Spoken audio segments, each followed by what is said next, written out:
Hello, everyone. It's Gabriel Lee here with the second episode ever of Random Select, the show where anyone and everyone can talk about anything and everything. Everyone's got a story to tell. Today, joining me is Daniel Olszewski. He's a Hello. meditator, yoga practitioner, and a lucid dreamer. He's a really interesting dude. We've been friends for a good while now. Daniel, so gay marriage got legalized everywhere, and the funny thing, and I think you'll think this is funny knowing you, is that pretty consistently across media, like even in other countries, because I mean, it did get legalized in like something like 12 countries the same day. Yeah, and Um, I mean, anything that happens in the US is going to be huge. yeah, Like, yeah. people are Um, going to notice. yeah, for sure. The funny thing though is we finally got to the point where people have determined what they consider the slippery slope of everyone being or everyone who's gay being able to be married is now. And the The slippery, slippery, muddy slope of yeah, gay. yeah, the slippery slope apparently is now polygamists are asking for um, the same like legal jurisdiction that the gays and straights have received. Yeah, I was just seeing some stuff about that. I was actually shocked that it wasn't already. I didn't realize I was so ignorant on the subject because I thought, at least in, a decent amount of other countries, that it was fine. I mean, I knew it wasn't a thing. It's so taboo in the US, but I figured it was just a thing in a lot of the rest of the world, but apparently it's just this huge, it's just not. Yeah, and I thought that like in Utah and Salt Lake City, the Mormons had like a uh, provision that not necessarily that they were able to be married, but that they were able to be in a civil union with multiple people. I thought that that was the case. The thing about them asking for the right is that I don't get, and what everyone seems to be ignoring and just attacking it on moral grounds is things like the who the children go to and things like that. I think that becomes a little bit more complicated and legally involved of a process, which I think would be the reason that it hasn't been established as anything yet. But a lot of people are like attacking it on a moral ground more than any. Well, see, I think I think it's definitely complicated legally, but I don't think at all that it's complicated morally. I think that people just, uh, uh, I have a really strong view of like the whole idea of a relationship, like just how the norm seems to be that you have this relationship as far as like dating or marriage like that goes with one other person, and then say you have that kind of relationship with one other person, it is somehow detracting from that original initial relationship. But then say you don't carry that on over to friendships, like if I was we're friends, but say Noah from the last podcast, say you Yeah. told me you cannot be friends with Noah, it will destroy our friendship. You cannot have a relationship with him or it is going to detract and like have a negative effect on our relationship. So, and that's crazy. Anyone would be like, "What? Like you can have multiple friends, like there's then you can just all, hopefully the dream, the fantasy is we're all friends together as Yeah. one big interconnected relationship." And so I've never understood why people draw the line at, if anything, shouldn't the mental relationship of like a friendship be a lot more important, for lack of a better word, than the physical relationship that goes with like marriage and like the dating and sex and things like that.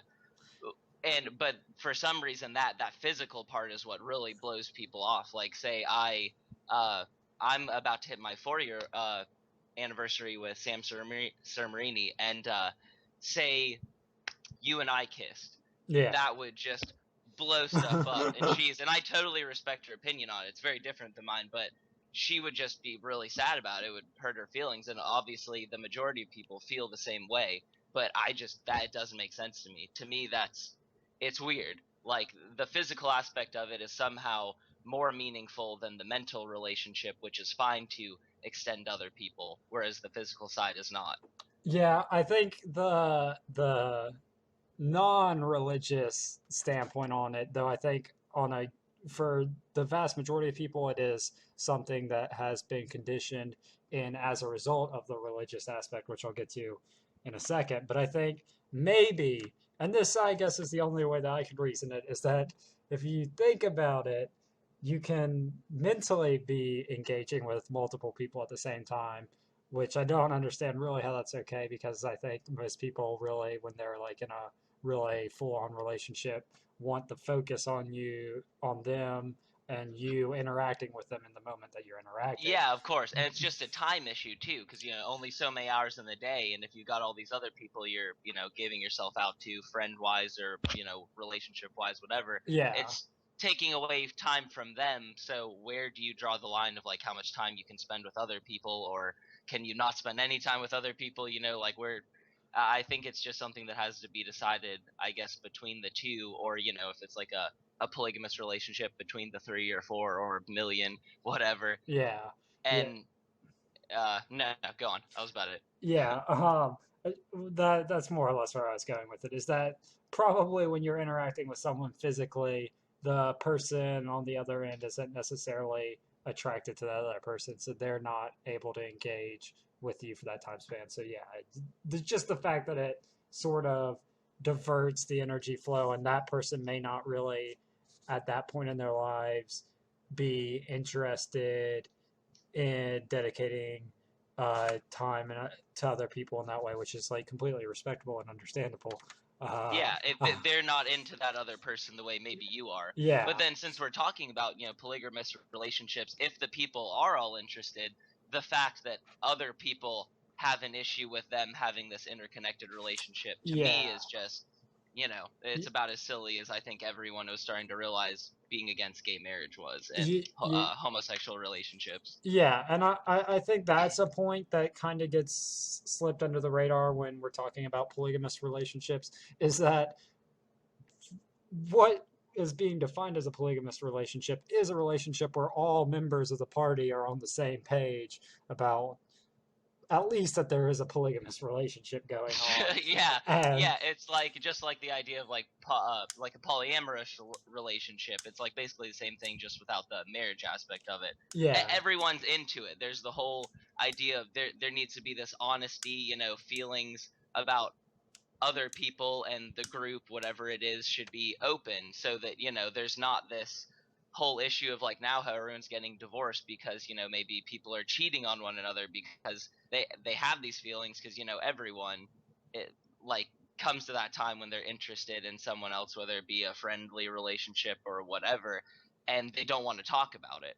And the whole idea of I think a successful polygamous or polyamorous relationship is that honesty, like just being out there, even if other people in the group don't, agree, and they're, you're the feelings aren't all mutual. You're at least honest about how you feel, so that everything's clear and on the table. what you said polyamorous? What exactly is that? Could you define that? A polyamorous relationship is just a uh, a free relationship among like any given number of people. Like say you and I were in a relationship, but then at the same time, we are not at all prohibited from doing anything at all with other people. We just would tell each other about. We would say like, "Hey, I'm interested in doing this with so and so. Like, you could be in on it too. I could have a totally separate relationship with this other person aside from mine with you. You could be in on it. Any number of people. It's sort of like a polygamous relationship, but it's not marriage. It's not these three or four or however many people tied together. It is any number of people changing at any time whenever people feel like it or meet someone else they want to have a relationship with. But you're just honest about it. You aren't hiding anything from the other partner. It is it is an accepted open thing between everybody, and everyone is okay with it. Okay, yeah, that's interesting. Yeah, I think the whole Yeah, I only even learned about the term recently because I've had the same feeling for a long, long time, like these same views on these subjects, but I didn't even realize that that was really the term I'd been looking for forever, and it is a thing, and it's called a polyamorous relationship, okay, basically. Yeah, that definitely is interesting, and that definition makes a lot of sense. It's sort of like how we think about friendships, like Yeah, it, but extended to intimate relationships, relationships. like in the Okay, physical sense as well, or yeah, what we think of as dating and all that. yeah, yeah. I think that in modern day society probably wouldn't be necessarily as frowned upon. I mean, it still obviously is like an open relationship. Everyone's kind of like weird it out by, but I think the polygamous relationship uh, is especially strange and foreign to people's minds just because it involves the marriage, which I think isn't really a downside to the polygamist. I think it's more a showing of how just abstract and surreal the marriage concept already is. Like you're forming this contract between two people in the current situation based entirely on emotional feelings. Oh yeah, And that's always blown my mind. The idea that there needs to be this label on it. This because at this point I think it's just a tax thing. Because most people, unless you're uh, what's the word? Straight Catholic. I can't think of the term for it, but are like really adhering to your Orthodox that part of their Catholic. Yeah. Orthodox Catholic or Orthodox Jew, or like really adhering to whatever your religion says about it. Most people are just getting married, I think, because that's kind of the thing you do. That's just still overall the norm. But Yeah. I've definitely met people in many year relationships, or like I said, like I'm about to hit 4 years with Sam, and I don't in any way feel that having the ceremony of like getting married and signing some paperwork and having everybody there for this big little party over it um is would positively affect the relationship at all. If anything, I think putting that tie on it, really kind of writing down like, oh, we are chained together, like for better for worse and all that, it's almost kind of suffocating. Like if you eventually down the road decide you both mutually or singularly whatever decide to break up, it's this whole big, really even more, it makes the breakup part of it much more painful than it needs to be by having that, by having to get divorced and having Yeah. that label of, oh, I'm divorced, not just I've had a relationship with someone and it, hasn't continued to now. We are divorced. And there's all this paperwork and tax, crap, Yeah. alimony, and so on, so on.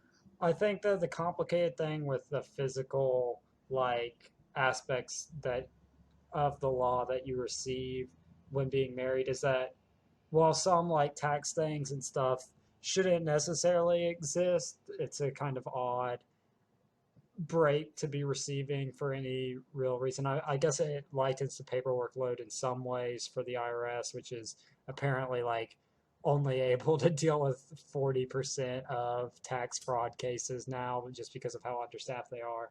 But Yeah, then, dude. I'm still mad that I can't just call the IRS and talk to somebody when I'm confused about it, because yeah, the fact that they don't have anyone to talk to you about it, because some people have a really hard time with what would the word be? Just reading comprehension. And I mean, I'm definitely okay at it compared to, from what I understand, compared to a lot of the population. And tax stuff is confusing.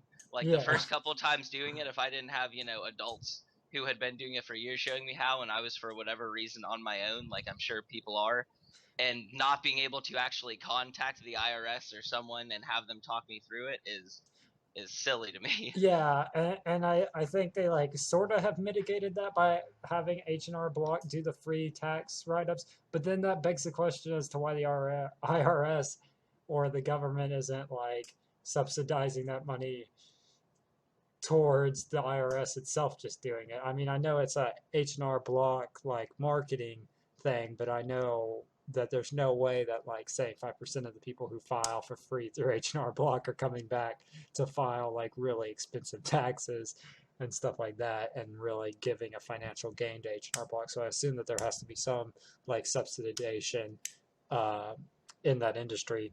But things like the rights to visit you when you're in the hospital and stuff.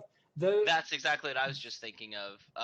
And that's terrible. yeah, That's just awful. I think you should, I, just off the top of my head, just a much better way to do it was maybe just write some people down, like have one legal paper that you submit to, whatever, I and think, it is like these are the people that can visit me in the hospital at any time if something happens to me, because maybe you have a really close relationship with, like, you and I. Maybe you're one of my only very good friends and I go to the hospital, but we're not like married or direct kin, so you can't visit me, but you're maybe one of my only friends. yeah, It's and you can't be there for me whenever I wake up in the hospital and I'm like, oh God, where the hell am I, after maybe having a seizure and not knowing where that I'm in the hospital, or even if I'm in there for many days or weeks, and I can't have anyone I know in there to visit me just because they're not directly related or married to me.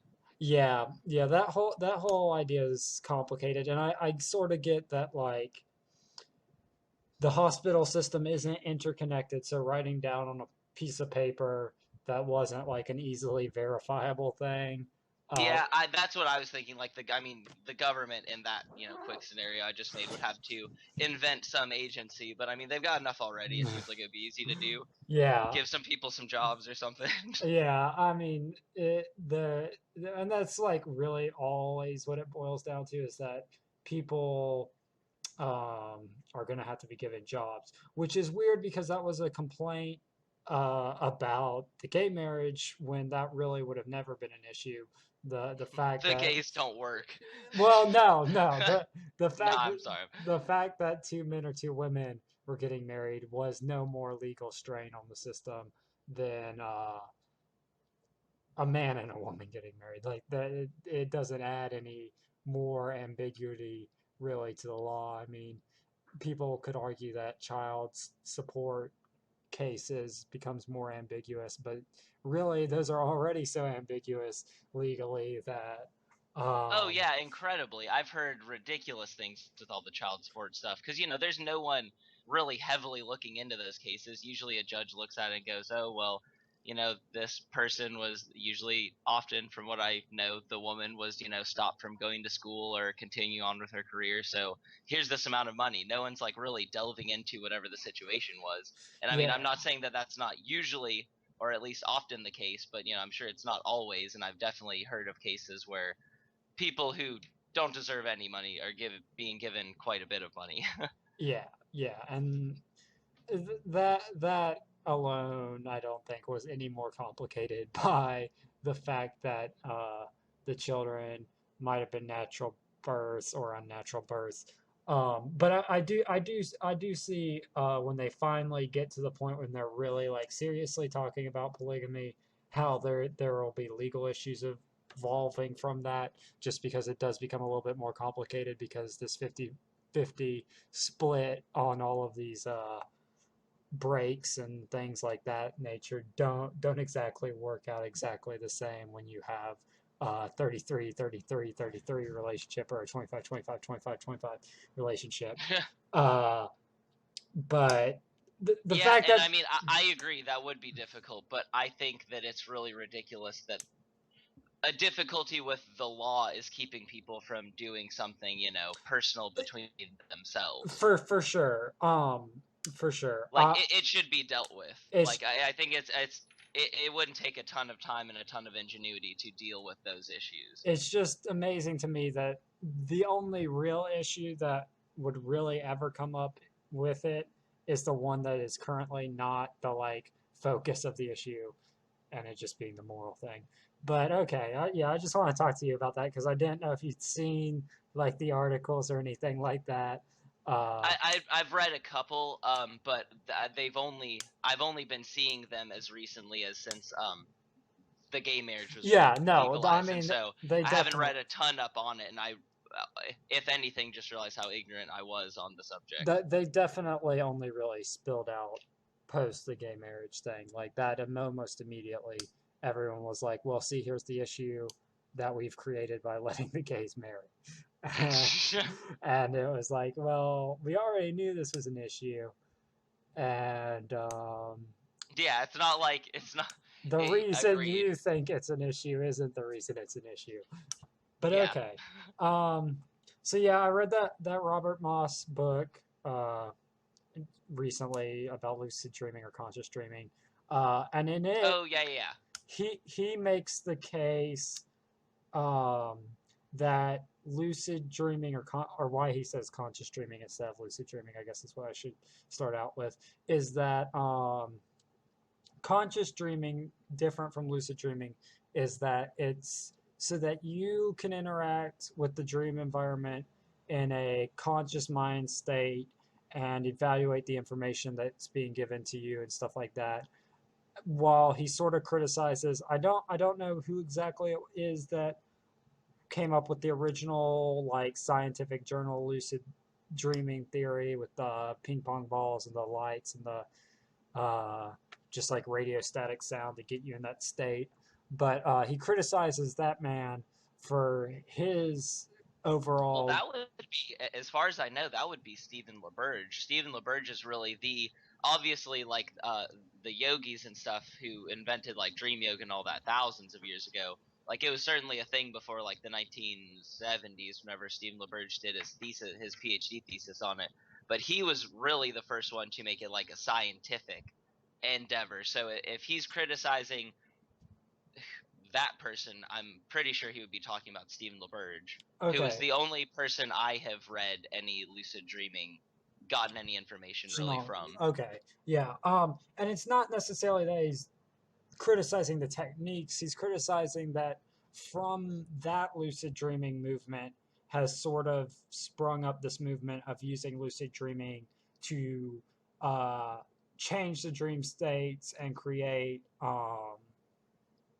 like dreams molded to whatever image that you want. And the reason he criticizes it As opposed to like letting them go about their own way and just observing them from from a, a conscious standpoint or interacting yeah. with them in a like more present way, like communicating with the entities that you encounter in your dream state, viewing the As world. opposed to like full on changing them Seeing to it, like, oh, I don't yeah. want to hang out with this person. I want to hang out with Elvis. Or especially what he criticized is because nightmares in his theory and in the Yogini theory and the like shamanistic theory is that nightmares are dreams that we've had that we didn't finish, that we didn't go through all the way to get the message from.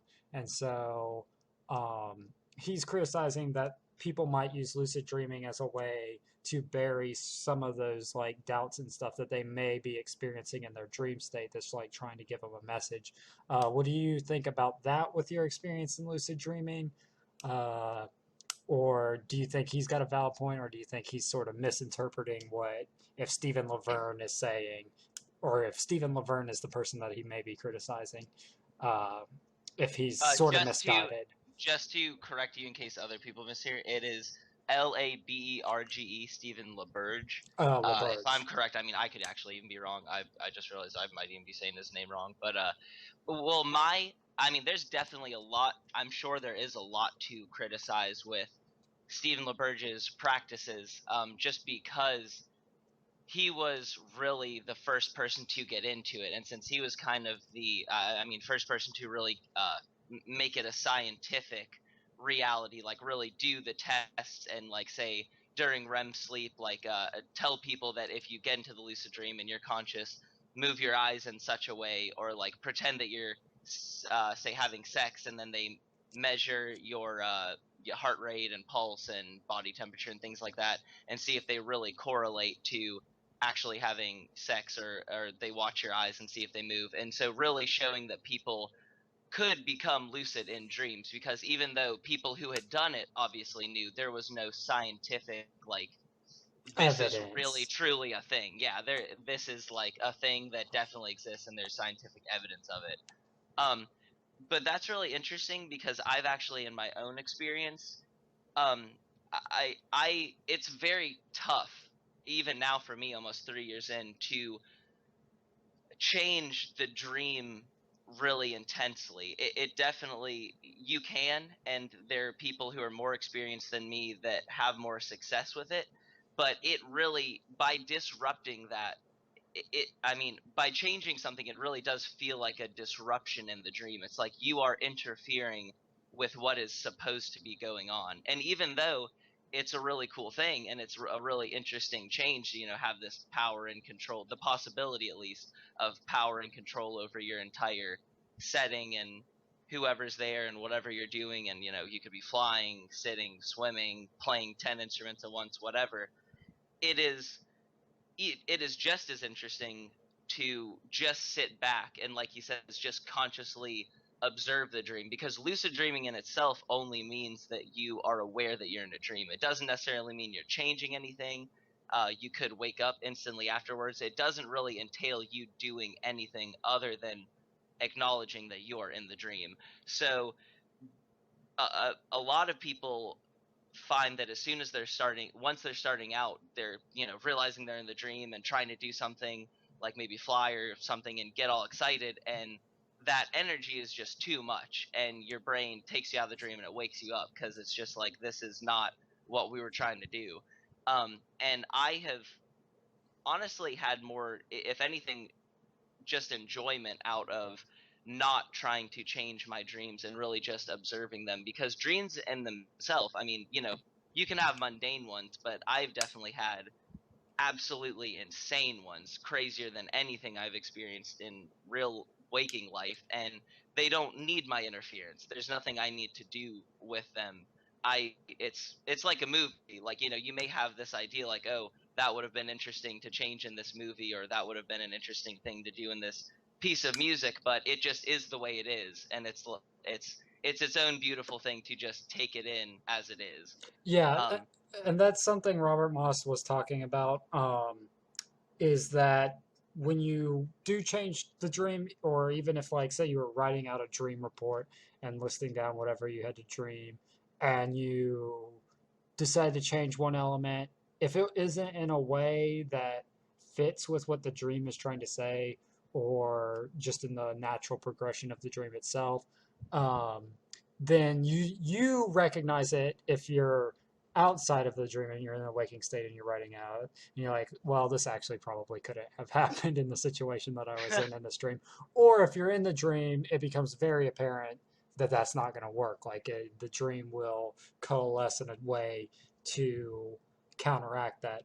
He does mention, though, that minor changes, like, say you're at a crossroads and you've re-entered a dream place that you've been to multiple times, or you're re-experiencing a dream in sort of a reoccurring story, and you've gone down like the left-hand path every time, and you've experienced some things down there. You could walk down the right-handed path and see what's to experience over Consciously, you there. could like Yeah, make the as decision a yourself. conscious Yeah. decision, because it's not necessarily just to clarify for the people that are listening, that you can't make any conscious decisions in the dream, and you're just it's a little bit more interactive than a movie, is I guess what I'm trying to say. It's kind of like, I don't want to say a game, because I mean, games can get really subjective about how much you can interact with them really quick, but honestly, like, sort of more or less like a game. You have a very set level or setting that you're able to interact with in a very ruled out and leveled way. Not necessarily saying that the rules are in any way simple or that they're prohibitive, because some dreams, obviously, you can come lucid dreaming and you get a fly up. But then sort of begs the question whether or not you were going to have done that anyway. And then we get into like predestination and stuff like Oh that. yeah, yeah. But just on the idea of like interacting, yeah, I definitely didn't mean to say that I only ever sit down and watch it like you said, like just like a movie. You definitely it is nice because say you're just around a bunch of people, you could you have the freedom of going and it doesn't interrupt what your brain has already kind of given you to work with, to go up and choose who you're going to talk to, but to totally try to just change the setting, even though that is something you do and it's interesting to try that. Like, I have found that I prefer to, instead of just saying, oh, this setting is boring, I don't want to be in a room with all these people, I want to go and be flying and I want to be away from all this, it's interesting to just go up and make the very slight decision, not changing anything, but just make your own decision of maybe just who to talk to. Like you said, if it's a reoccurring dream, and before in the dream you've spoken to the girl over in the corner, and this time you go up to the bar and talk to the bartender, because anytime you're in a dream, and it's so easy to forget, even for me now, that all of it is just stuff that is coming from your brain. And so all of it's really interesting to see, because it is a thought or a feeling that you are projecting the entirety of what is going on.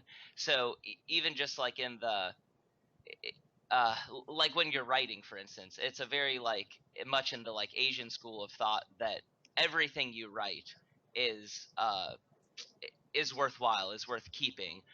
Whereas, a lot of people and successful writers, like a different style might be to like you write something and then you make 15 different drafts before you turn in the final paper of whatever it is. Yeah. So like but in the Asian school, it would be that because you wrote that down, because those were your thoughts and feelings of the time, they have some weight and meaning, and you should not destroy them. You should include them in whatever your final project is. And so in the same way, I think that is why I think that it's really worth, at least for the majority of the time, just seeing what your brain has already created, seeing what it is giving you, seeing what it's trying to tell you, what your thoughts and feelings are, without totally just forcing whatever you want into the scenario, just because maybe, oh, you want to go fly, and so screw all this, like I just want to go fly around and look at stars and crap.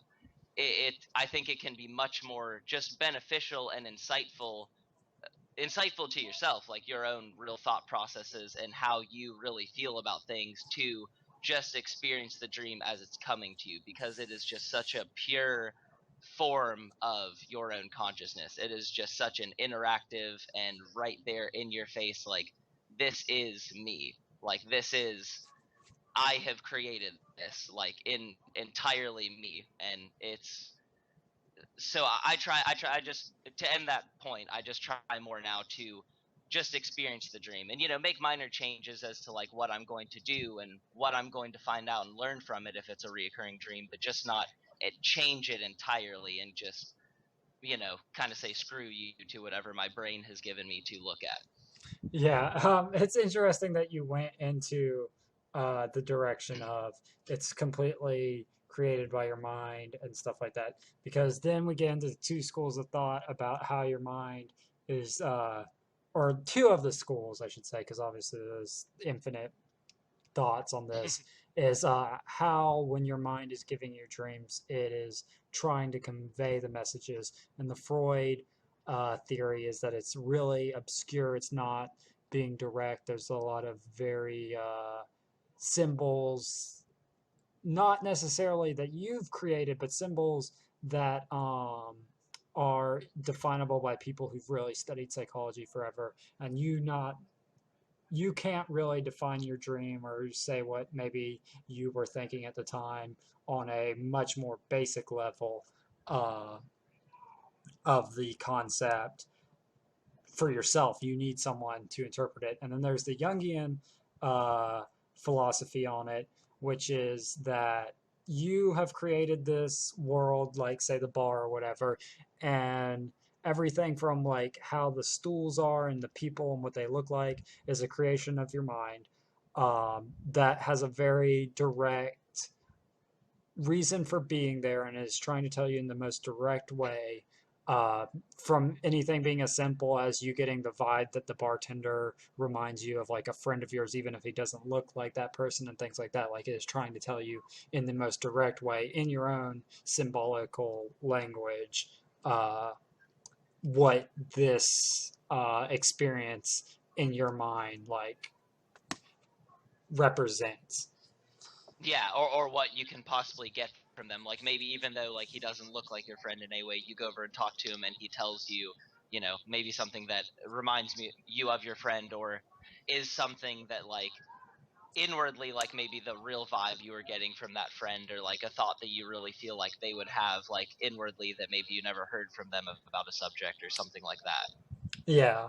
So would you say that you probably go more with the how Jung thinks about it, or Freud, or do you have your own interpretation for what's Um, really going on? it's tough. I would say that every little detail is not is not your mind just screaming at you, not your mind trying to give you some big message, like, how the grass looks specifically, how the bar stools look, because your brain, even though I do think usually the dream is it's going to be trying to get some big overall overarching message to you, the little bits and details are really just your brain making a picture, because maybe it's just taking, like, this is a kind of philosophical idea of what is, a bird. When you think of a bird, is a bird because it has all of these characteristics, like it has wings, it has feathers, it has this, or is the bird more bird-like because you've just seen that bird more and you've interacted with that bird more, and so to you that is more what a bird is. So I think that maybe that stool is just there because, oh, that is the stool that you're used to seeing. Maybe that's the stool from your house or from your school or from a bar you normally go to.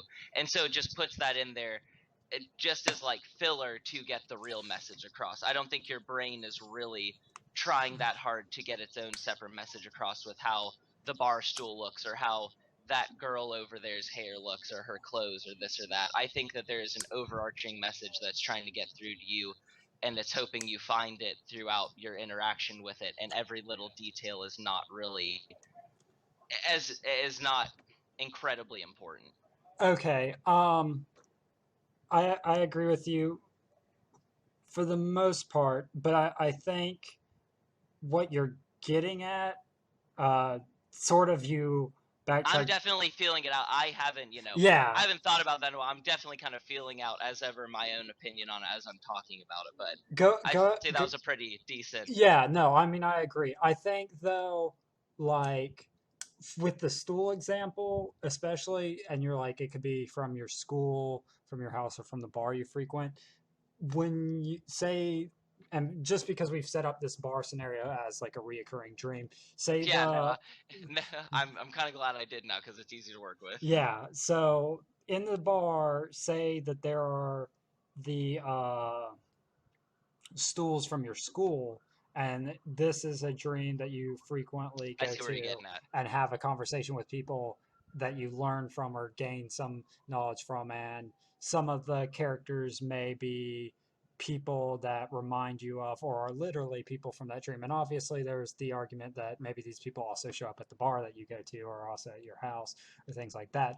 But things like that, I think, when it's something that stands out to you, like say the stool, because it was just something I mentioned for whatever reason, but obviously I felt like it was important enough to note. You could still, uh, Bars have alcohol and stools. yeah, That's about it. yeah. Well, I mean, they also have carpets and pool tables and darts and things like that. I've been in bars that didn't have carpets or pool tables, but I've never been in a bar that didn't have a stool and alcohol. Okay, I mean that's fair, but the Sorry, I derailed. if I all, derailed. Digress. if all it has is the stool and the alcohol, I think that even would be kind of indicative of maybe something going on about how you're sitting there drinking alcohol. Oh, Uh, I mean, I agree with that, and I didn't mean to say, and I kind of think I see where you're going a minute ago. It's like maybe it's the bar stool from your school, and that sticks out to you, and then say you go talk to the bartender, and he's like being a real jerk to you, and he's bullying you. Maybe your brain is trying to tie you back and make you think to uh, some person who bullied you in school, and by the stools being from your school, and then this person being a jerk to you, it and maybe was they're just to saying something. cement the idea or the concept. Yeah, yeah, Like, yeah, and to tie you in and to kind of, gradually or easily bring you into the idea of, oh, this person is supposed to be reminding you of that person that bullied you in yeah, school. yeah, for sure. I'm not saying that everything is important. I'm saying, much like you were saying, though, that uh, there are things that are there that are filling in a picture, but much like when we like look at things and view things, we don't necessarily recognize or think about the fact that the grass is there every single time we look out at the grass and are looking at like a puppy play with a ball or whatever. Like the puppy and the ball are the Yeah, yeah, your central thing. perception's definitely a Yeah, spotlight. Like, it's whatever you're focusing on. I think what I'm trying to get at is things that definitely get picked up on your perception most likely have like some meaning, or or even in just like a creative exercise, if for whatever reason you find yourself mentioning like an aspect of the dream, you could like explore what that means to you, and that alone could teach you a lot more about yourself, just exploring what something that stood out to you that isn't necessarily important for that dream means in like your life and things like that nature. Yeah, and also going again with the importance of detail and things like that. Like with dreams, things are constantly changing within them. Like that's one of the big dream or what is the word? Oh my Motifs. goodness, I can't think of it. No, just like I'll count my fingers, and I try to do that all the time to realize so that whenever I do that in a dream, often I'll count the fingers on my hand, and I'll have 7 fingers or 4 fingers. Or and another big thing to do to help you realize you're in dreams is you try to get used to looking at the time or reading something, because when you read something or look at the time, or you really try to focus on anything in a dream and then you take your attention away and look back, it is almost always, I think it's like 90+% of the time, changed in some way. Like Gabriel Lee, I'll read that and then look away and read it again, and maybe it's like Gabble Low. And that's actually the how I got my first lucid dream. And I really wish I could think of the term for that, but things like that. And so because things like that are always changing and little details are always changing so rapidly, that's what makes me really question whether or not all those tiny little details really matter. And I mean, maybe they matter, but are really trying to get a specific message across to you, because they're just changing so constantly within the dream. Like you Yeah, can even just look at a person's, even something bigger, like maybe like how a person looks or their clothes. You can look at them and talk to them one moment, and then go be talking to another person and come back to them, and and they're like different. deep Yeah, inside, in your mind they're the same person you're talking to, but maybe their nose is way different. It's like on their fucking forehead or something. yeah, But they're the same person. They're wearing totally different clothes, hair looks different, but it's that same entity that you were talking to. yeah. So that's what makes me wonder if it's important, or maybe it's just that your brain is like, you're in REM, it's moving super fast. Maybe it's kind of confused, and it's trying to get a ton of different messages to you all at once, and because you're conscious, you're not picking up on every single one. But so that's what I kind of question it, but I definitely don't know. I certainly don't have a definitive answer. It's something I'm still trying to kind of figure out. Yeah, and I think just because having read like from this conscious dreamer's perspective, who's done it so much to the point that they like have workshops on it and things like that, like they've spent the last 15 years of their life doing it, is that definitely there's always like that element of constantly changing like locales, people, and stuff while you're in the dream. But at sometimes when you go into a dream, it's a lot more stable, and you're going through like this travel or this journey, reminiscent of like the Tibetan bardos or something of that nature, and you are going through different I was really locales. glad you brought that up in the last podcast with Noah. I had never heard of the Bardos and all that, and I was reading up on it just for this one. It's very interesting. Yeah, the whole concept of the bardos is definitely like a really interesting concept, and I mean it is That just something. like intermediate state of like, between, or at least what I was reading up on, like either kind of between life, either life and death, or if you're doing like the sensory deprivation type stuff, just being in that purgatory type intermediate Immediate, area of yeah, like just that intermediate area. yeah, like that It's a area cool concept. of the brain, like either I guess you could perceive, uh, if you take a really rationalistic reductionist approach, like the flashing of your life before your eyes or whatever, like from the DMT being released in your brain, which I know they've said doesn't happen in some studies, but just for the most like scientifically easily explained away way, or from like a consciousness shift that may occur like through the transfer of energy when you pass away. Uh, but yeah, the way that you described it more or less encompasses what it is, and it is like a transitionary journey, or in the sensory deprivation induced way, or the substance induced way. It is just to really come into contact with that mental state and mental shifts uh, prior to you naturally occurring them. Yeah, it is like just a practice on approaching those ideas and concepts that your brain is going to experience at some point, potentially.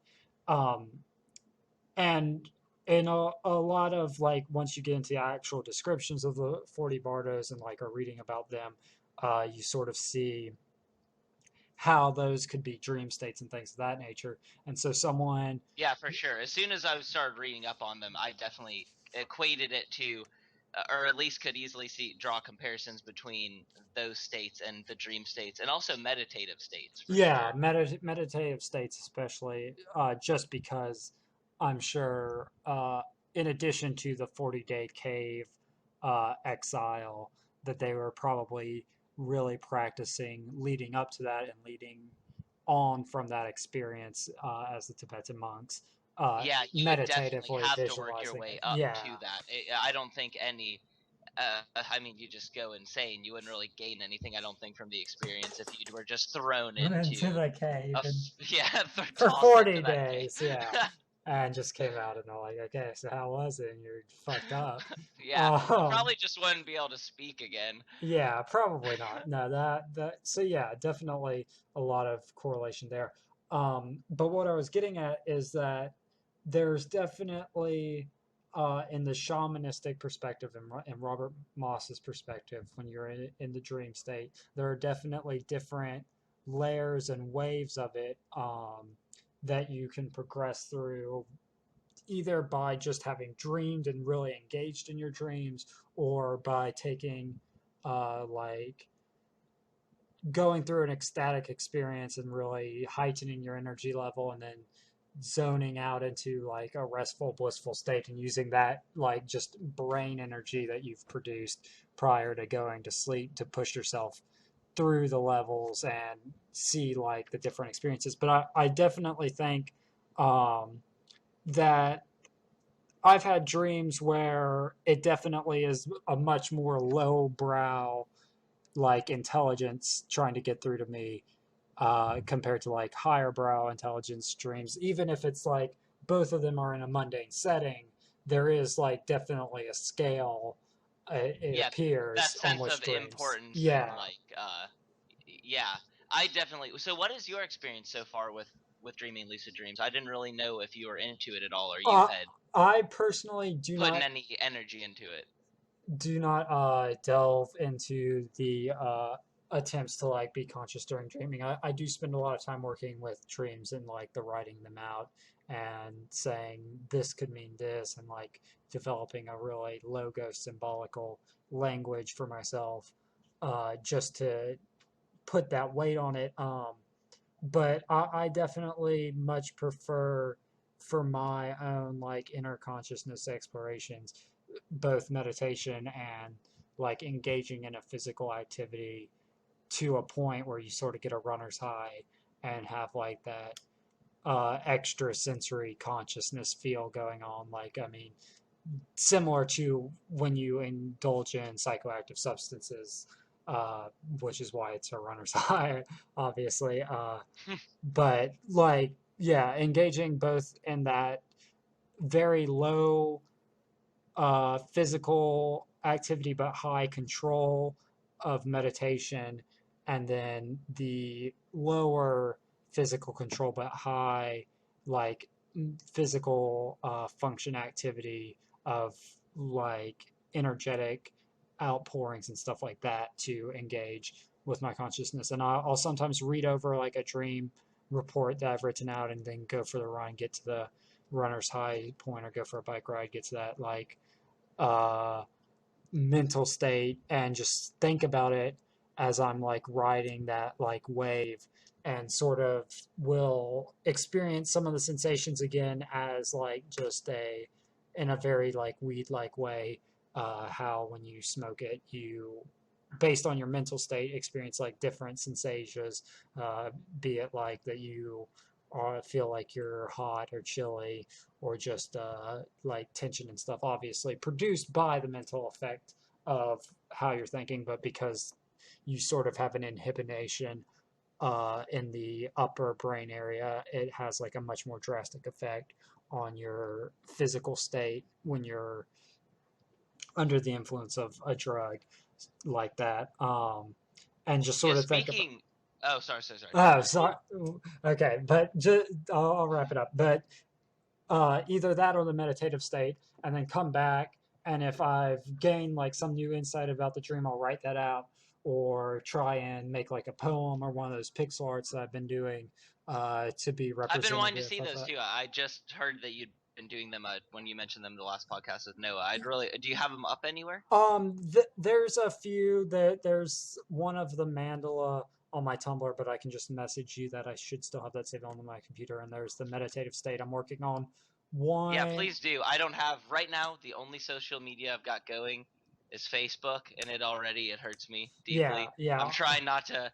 I don't have anything against people who do it, but I can't handle it. And I already feel like I waste so much time scrolling through my Facebook that I've tried not to get into any others. But please do message it to me. I'd yeah, like to see yeah, it. yeah. I'll link you them, and then the meditative soul one. And currently, I'm working on one based on DMT experiences of like these machine elves sitting around like a fire, which is the one and only experience that I had of DMT.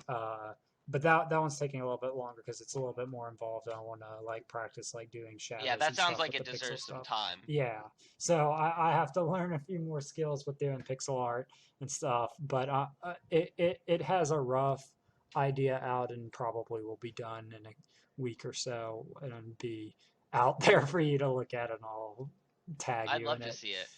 But so you do write your dreams down though, just to get back to that. So you do have a dream journal, or at Yes, least something you write them down in. yes, I do have a dream journal, and I have post-it notes by my bed, so when I get up, I can write something. And even Say, even if I am unable to write like out a dream report describing the dream, I'll write out how I felt when I woke up, examine like any first thoughts, like while I'm laying there in bed or before I walk out the door. I might text myself, like, this is what you were thinking about when you were cooking breakfast or something, just to have like a reference point that I can go back anything to on. kickstart you back into that, Yeah, and if it does, whatever the idea or feeling was, so you don't totally lose it. yeah, and if it doesn't kick me back into it in that sense, and like I can't even later on in the day write it out, when I get to the point when I either go do something to produce like the ecstatic high or go into a meditative state, like say I wrote that I woke up scared, I'll meditate on like what scares me, and then I'll say like snakes, and I'll be like, why do snakes scare me? And just do that sort of Socratic meditation method where you continuously ask down like as far as you can go with the concept, uh, till you sort of have like a picture of like what this concept means to you. And then when I'm done doing that, I'll write out like maybe what I gained from that. And I don't do that with every dream where I don't remember it, because I think that like all of the meditation methods are really viable, be it mindfulness and visualization. The Socratic is what I call it. I know that there's a Well, no, it definitely is a really Socratic method. yeah, Honestly, I'm really glad that you bring it up. He is by far the maybe not my number one favorite philosopher, but the person who has affected me most, because just that idea of Socratic ignorance and realizing that you really do have to ask questions down like that to get a feel for like a really big overarching topic and to see what you really feel about that thing is, just because you're not going to be able to just put into words exactly what it is, but by kind of drawing all around the picture you can get a feel for what it yeah, really at least is to you. yeah, and uh, hold on, let me get back to the. Well, I guess we sort of covered the dream thing. Um, that yeah, I do interact with them in that way. Going back to the meditation thing, yeah, I was just gonna say that I'm sure there's like either a Hindi or a Tibetan word for the Socratic style of meditating. Like I think a lot of people are only familiar with the mindfulness meditation, like that is the only idea that they have of meditation. And then a lot of people have it of a very like new agey like conceptualization that this is a panacea that will heal and cure you and make you happy or whatever. And it does have benefits like that, but the people who are solely on like the idea that it's going to make them like really successful in their business place and things like that, um, quite often find like disappointment with it unless they're doing it in a group scenario where there's a lot of like energy being shared and transferred around. Just because you sit down and you do it, and for a lot of people, that first like experience when you're really like uh, for some people, just when they immediately try and go to the absolutely no thinking, they don't understand that you sort of ease into that with a focusing in and out of these thoughts that like occur in your brain, and you like recognize that you thought this, and then you go back to like an emptiness state, and then another like bubble will pop up, and you look at that bubble, the bubble pops, and you're back in the emptiness state.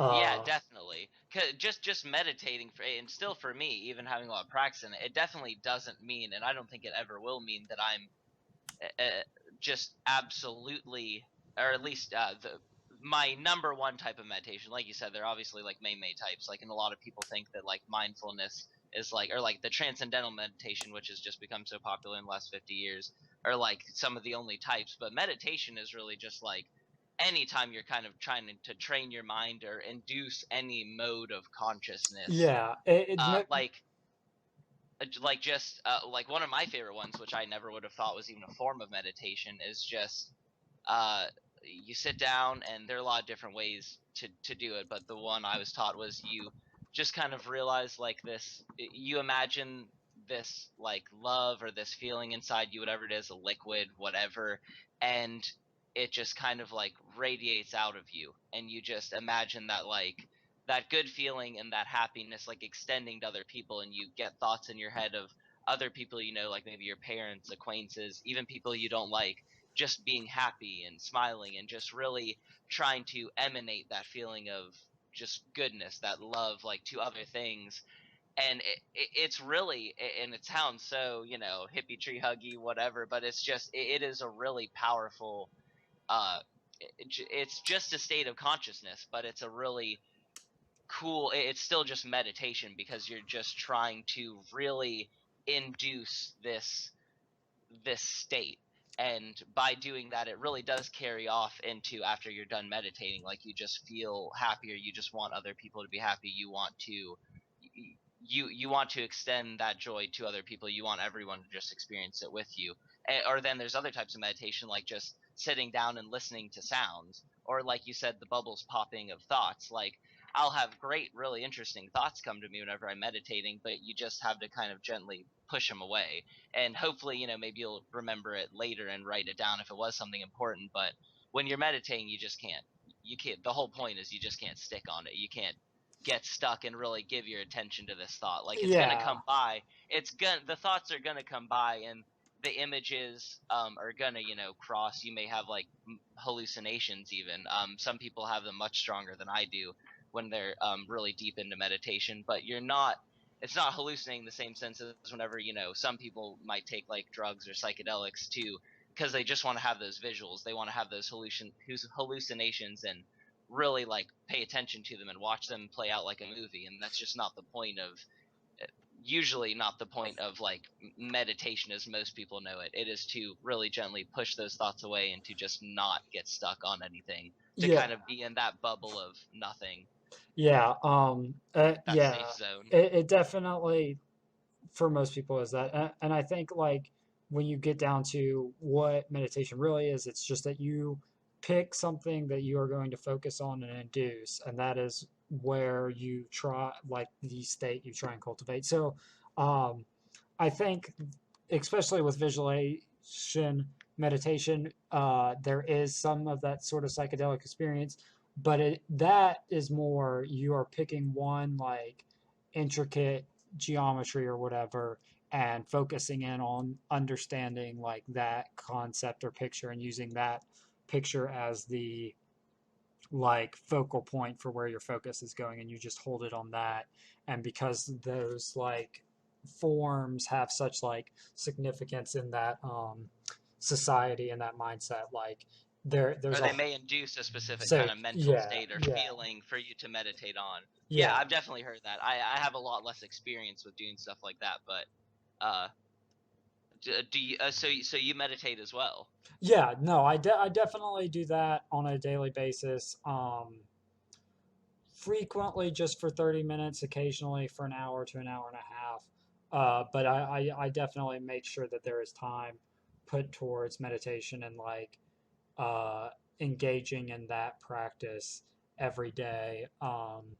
And like at worst in a day, if I'm not like really meditating, I just try and sit still without doing anything, not like really like scratching any itches or anything, just like sitting there like to calm my body down and to remind it that we might not be doing that today, but we're going to be doing it tomorrow, and just sort of solidifying that. Yeah, making sure that the you're keeping at least semi consistent. You're not just totally like letting it, stopping it for a while, like going a week or something without meditation. Because Yeah, for me, that was definitely an issue at first. Was I was instantly noticing the benefits, and I mean it's definitely overall a big character flaw with me is realizing how great something is, like realizing how beneficial and how positive meditation was, and then after a little while, taking a day off, taking 2 days off, taken a month off, forgetting to do meditation for like a couple months, and then in the last year though I've really tried, like you said, like at the very least like taking 5 or 10 minutes during the day to really sit down and calm myself and just stop everything for a moment, stop the thoughts for a second. But preferably, like you said, like I've never gone for anywhere over an hour. How is that? How would you compare it to meditating for shorter amounts of time? Normally, I will not go over about 25 minutes because of time constraints with like finding time during the day. I'll try yeah. to do like 20 minutes a day is my normal. Sometimes going for longer if I've just like got a block and I can do it. But how would you say going for that long, like 40, 50 minutes over an hour, Um, compares? Definitely intense. Sometimes I mean, it's just like uh, it becomes like an uphill battle to engage Oh, in, I know the feel. I know that feel. and I will think I'm doing fine, and I will hit like a point, and I'm just like having all of these like random thoughts, and I'm like lost in it for a minute, and then I like get back to being focused. I'm like, it has to be close to the time when the alarm's going to go off, and I'll go back to just focusing straight on, and then it'll have felt like a whole nother 30-minute period had to have gone by before that like alarm marking the 1:30 uh, sounds. And so uh, sometimes, yeah, it almost is only productive in that it builds up an endurance and like just shows how like far I am from really just having a complete and utter like control of it for an extended period of time. Sometimes it definitely is an experience where I'm maintaining fairly decent mental control, but I would say like the ego or just like the body sensations are definitely trying to move me out of that state to get me up to get moving. Like there's something important going on in the outside world. Like I'll just physically feel uncomfortable, and I'll turn away from that, but I will come back uh, at times when like a thought hits me and I get lost for a second and just realize how like uh, either on fire or itchy I feel, and just be like, I'm not gonna give in, but this fucking sucks. And then so I know exactly what you mean, it, and it really does. It just everything in your body will be telling you like, oh, you just need to move. Like, just take one movement, or like just think about this other thing for a moment. And for me, whenever I do, whether on purpose or accident, give in and maybe like I let my thoughts stray for a second, I realize how incredibly great I feel. It is just a really true, clean high, for lack of a better word. But at the same time, I realize, like, no, I can't give it into this. I can't keep thinking about the clock and when we're going to finish. I can't keep thinking about this. I just need to come back to this nothingness, because it really is something, like you said, like endurance is the right word. You really, just like how you'd have to build muscle up to lift a certain amount of weight, you really have to Yeah, work develop on, that. develop the ability to just to calm yourself and to not experience, or to not focus on anything else, or to focus on only one point for any extended amount of time. Yeah, for sure. And getting finally to the positive ones, when it does for over an hour and a half, the amount of like energization I feel and like productivity that like I can accomplish if I've like achieved it in a fairly successful go at it, like minimal. Without straying too much. Yeah, like I mean, obviously things coming into focus of me following it for a second, but not like losing it into like a big rabbit hole Yeah, of or it things. being Not, like a negative feeling, like yeah, of, oh, this is terrible, I've like gotta stop this right now, like yeah, an overall positive meditation. yeah. Just really high energy, a lot of like productivity, creative outpouring. Like I feel like I can definitely engage a lot more fully into what's going on for at least the next couple days after like that day, and then maybe 1 or 2 days after that, and just have like a big burst and strength of energy. Um, and then from there, it's sort of just I wake up after the day when it's kind of done, and I feel more or less like I've had like this big epiphany or whatever over the last couple of days, and I'm like sort of grasping at it, but it definitely has nowhere near as potent effect as it did, and then uh, just engage back in like the daily meditation, and that like has benefits and stuff, but not to the scale that really just like pouring that much energy into it has, or lack of energy, just taking in all that energy, I guess.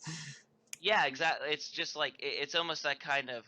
I've especially recently just been stuck on this idea of like it's just like a wave. Like if you're never taking that time to just totally do nothing, you really won't be able to. Because I also get that intense rush afterwards of creativity and like even just sight itself. Closing your eyes for a while and then opening them again, like maybe you're just looking at a wall, like a regular wall. You notice so much more definition in that wall.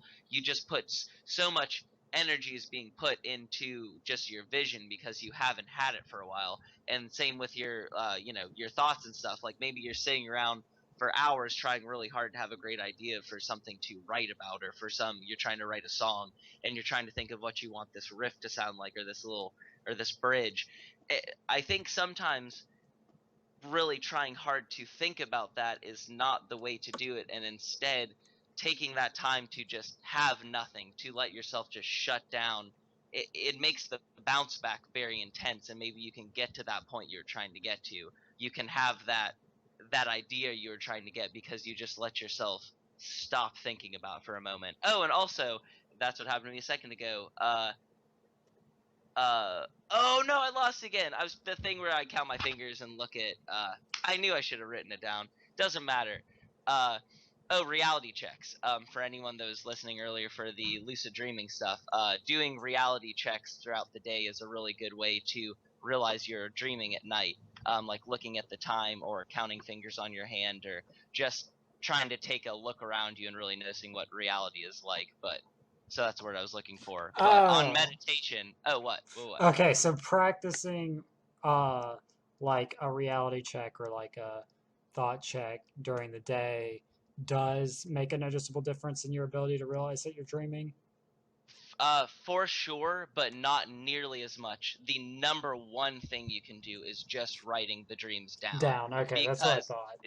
yeah, I mean, way more so, to a much higher extent. I mean, doing the reality checks has definitely helped me because I have done them before in dreams, and I've only become lucid because I did that reality check in the dream.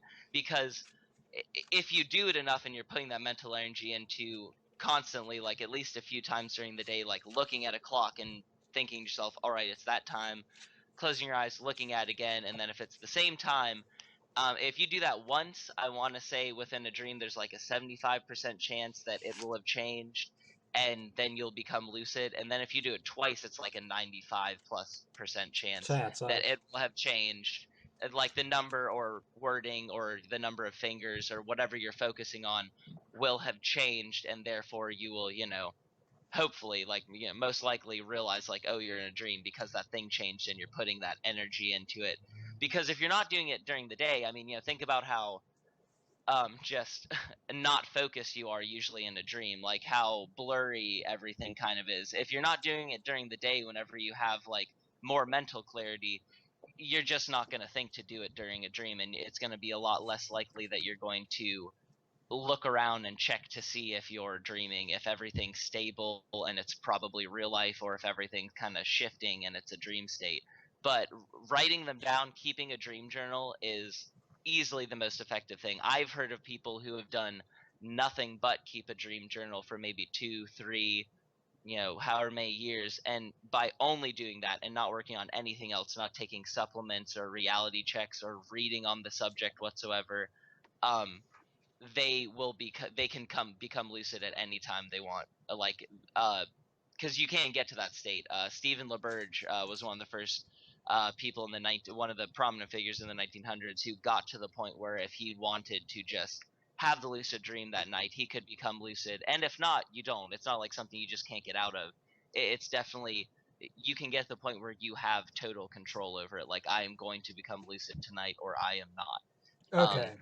And just keeping a dream journal can get you to that point. Other things will help you get to the point of becoming lucid more often, more quickly than only doing the dream journal. Like if you're doing the reality checks and you're reading on lucid dreaming and you're talking to people, maybe you're on a forum, and just to plug it, Dreamviews is a really awesome forum with a lot of really, dreamviews.com is a fantastic forum, a ton of information, and a really positive community geared towards lucid dreaming and all the different forms of it. And like they even have cool things like that I had never even thought to do, because my dreaming has been such a passive experience of me just kind of experiencing it. I didn't have a lot of really big goals or even really minor goals. Like they have things like goal for the month, and last month I believe it was try to find a potion in your dream, like some type of vial, some food, a potion, and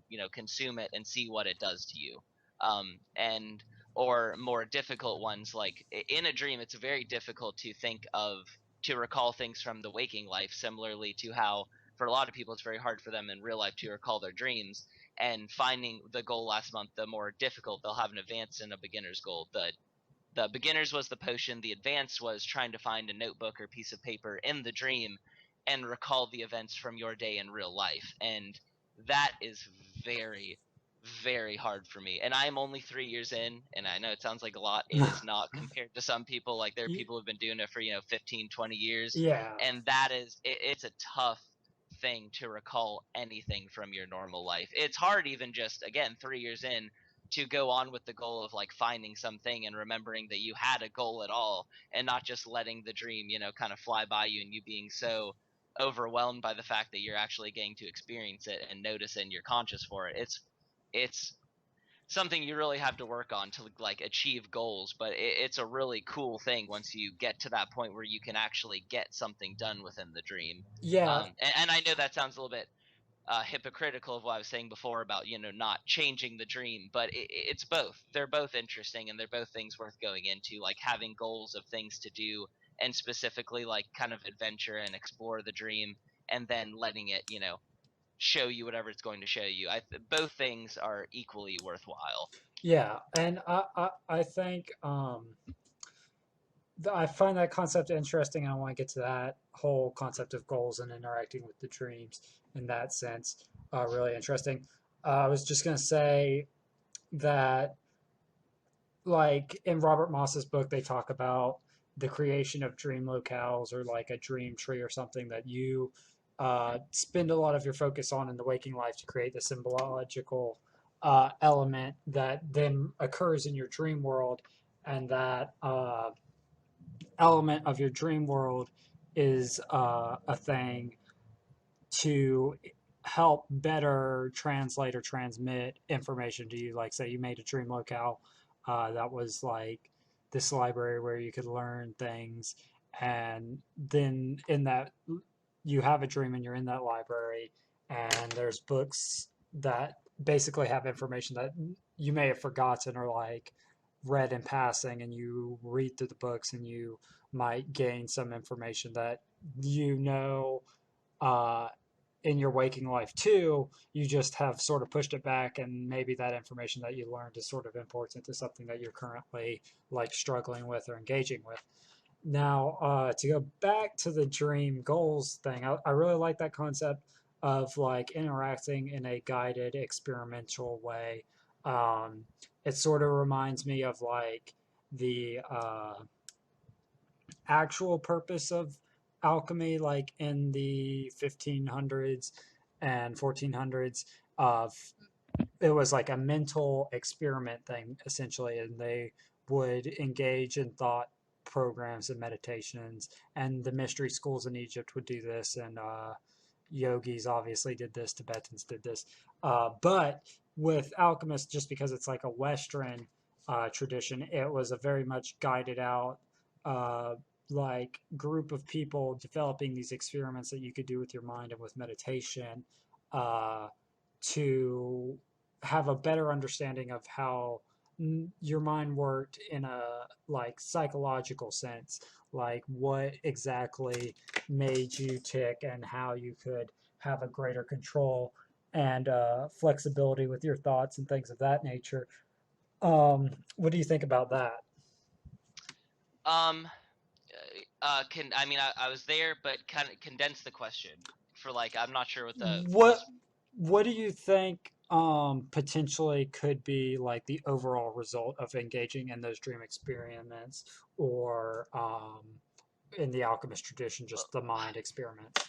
well, for me, and maybe this is just because of my just my own personality. I am just so enthralled with the experience, like just sheerly experiencing it and seeing what the experiment is going to yield is really, at least at this point in time, enough for me, in the same way that just experiencing the dream is really enough for me. Just um just seeing what it's going to give me, like with going back to the potion thing, like say it did nothing, say I took the potion, it did nothing at all, I wouldn't uh, uh, it's having a hard time getting my thoughts out on it. It's all right. The whole idea of like the experimentation is, I just, even though it's just interesting to me to see what it's going to yield. I just don't have any huge goals yet, like things that I really want to find out, or like you said with the books. Say I was in like a library and I was trying to do an experiment and see, like, I pull a book from the shelf and I want to know what it's going to say. I would be just as happy if it was just a big old picture of like, or like a big old fuck you on the page, as Yeah. if it was some very important, because that would just make me laugh at the very least. And as if it was some, maybe it was something I wrote. Maybe it was a page that I wrote from one of my first like projects in school or something like that, or like my first FCAT, and it was like that written on the page perfectly, and I found it. Like they just both be they'd both be interesting to me, just because whatever it was, it would be showing me just something. It would be showing me what's really going on in my brain, or at least I feel like that's what it would be showing me. could Whatever it is some truth for me. could the fuck you dream potentially Oh, it could be anything. it, I would read into it really hard, but if I'm sure it I if wouldn't it get anywhere. if it were my dream, I would say, could it the fuck you just mean that you were not yet ready to do this experiment?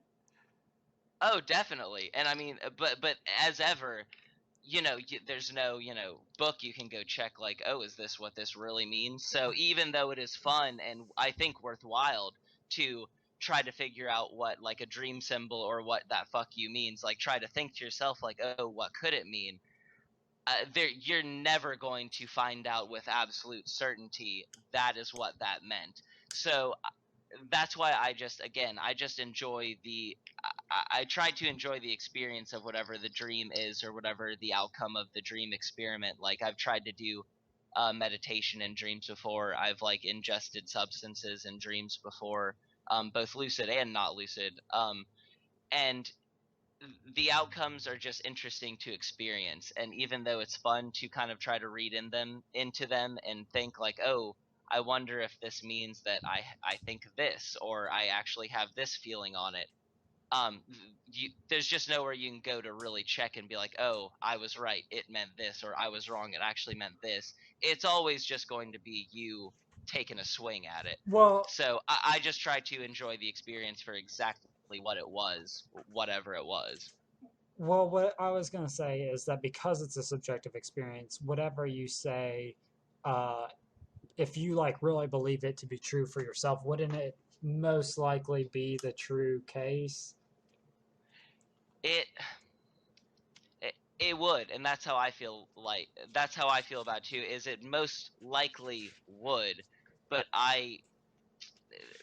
there's still just that lack of certainty, and maybe there's always the chance that you are misinterpreting it. Yeah. So Um, it's hard for me to say. That's another one of those things that I've put a lot of thought into, but I'm still just really trying to figure out my own personal thoughts on interpreting dreams. And even whenever I really think I know what my brain was trying to tell me, like, what if I'm wrong? And then I realize, well, at the end of the day, it doesn't really matter. Like, it get out of it what you can. Like if you think you got something out of it and and you're like, oh, this is what my brain was trying to tell me, I need to get this out of it.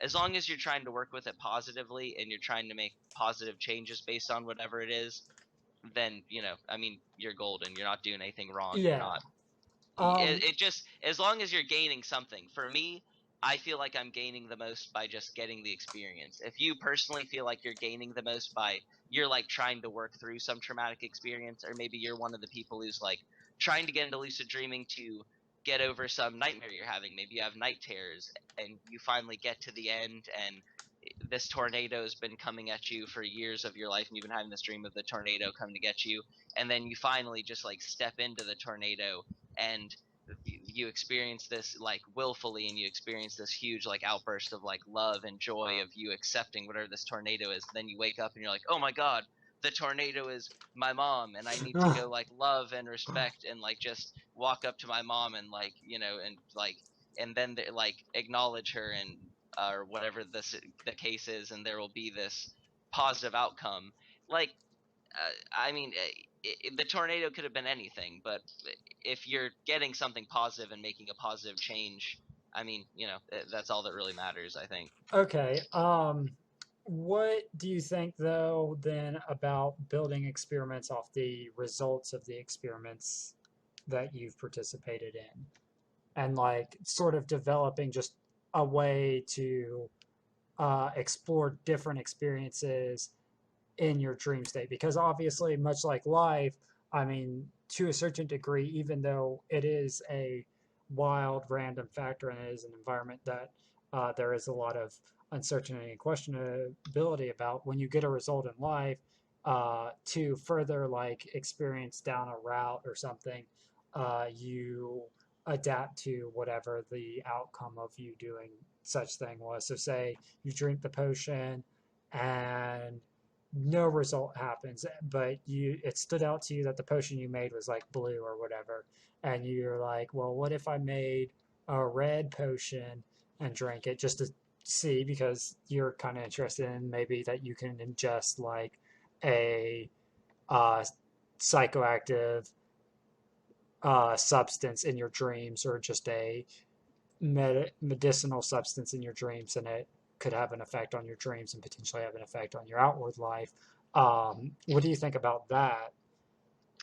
Um, I think that it would most likely signify that it would just kind of, all of that would tell you, or at least just with that example, is that it would kind of tell you that maybe blue is a color that you don't really care about, or it doesn't really have any strong connotations in your life, whereas red, say maybe you drink the red potion and you grow 100 feet tall and you start walking around and you're just this giant. Maybe red is a really powerful color to you. Maybe like whenever you wear, or maybe it reminds you of something, some time in your life when you were wearing red and you did something well, and you were uh, had a really positive experience or something where you succeeded and you were wearing red, or red was somehow prominently a part of that experience.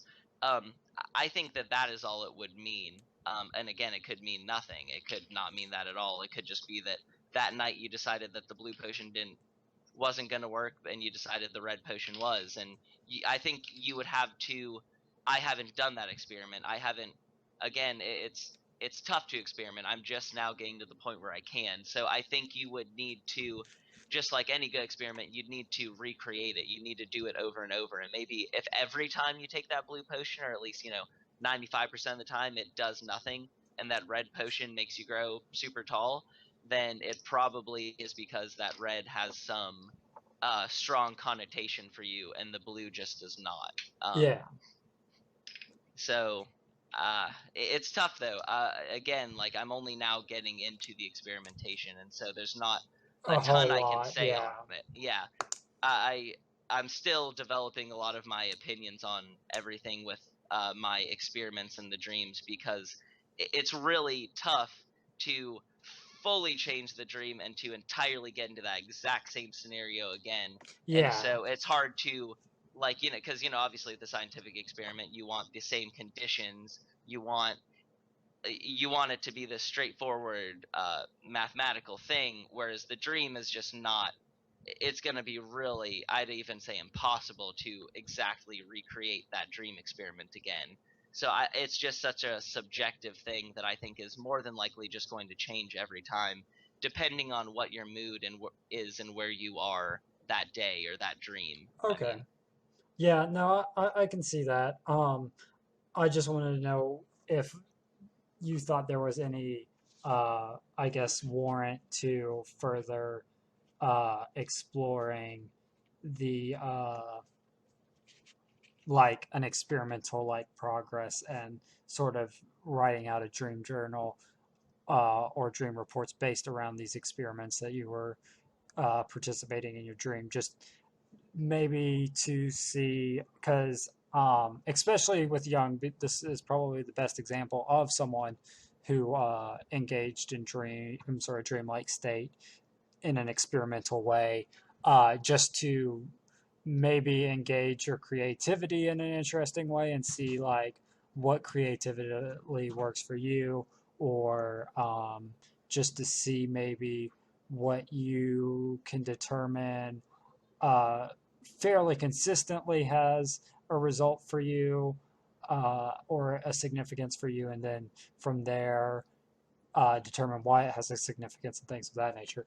But obviously, like you said, it definitely would take greater understanding of how to complete and do these experiments on both of our parts to really speculate at that particular aspect of it. yeah, but overall, to just try to directly and not digress, just to answer the question, I definitely think it is worthwhile to experiment and write down and keep track of what the results of your dream experimentation is, if for no other reason than just because it's interesting. I mean, at least it would be to me. It's just interesting. It's something I would like to find out about. What that potion's going to do, like what that blue potion's going to do, what the red potion's going to do, the yellow, or to find out, if you tell this person in your dream this thing, and then you go back and you tell them another thing, like what kind of response you're going to elicit from them, maybe this figure that reminds you of your dad or your mom, and to see what kind of response you'll get from them. I think dream experimentation is super worthwhile if you're interested in it, just because it is interesting, just for the sole purpose of it is interesting and something.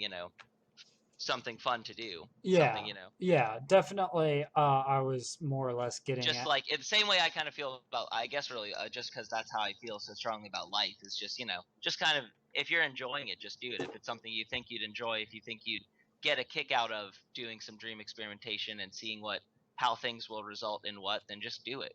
That's the beauty of the dream, is it's a really, it's an open sandbox of you just getting to do those experiments that maybe you just can't do in real life. Yeah, yeah, I definitely agree with that, and I was going more or less because in like the alchemical tradition and stuff like that, when you are engaging in life in that experimental way, um, you develop your own experiments to engage in life and see what works for you and what doesn't. It really just is a way to actively interpret and engage in what is going on around you so that you are more aware and present with it just because you are putting a focus and understanding on, say, journaling out. Today, I was an asshole. Everyone recognized I was an asshole. I mean, that was a terrible example, but like just doing that and like recognizing uh, what you can do differently in your life in terms of like things like just what you eat on a daily basis. Because some people will eat something like not in their general diet and then feel like shit, and or they'll eat like a variety of things and they are kind of always feeling down and they don't ever think, hey, maybe I could switch out this one thing that when I eat it by itself, even if I don't eat any of these other things, I feel kind of like fucking shitty, or I notice that I feel shitty after eating this meal every day.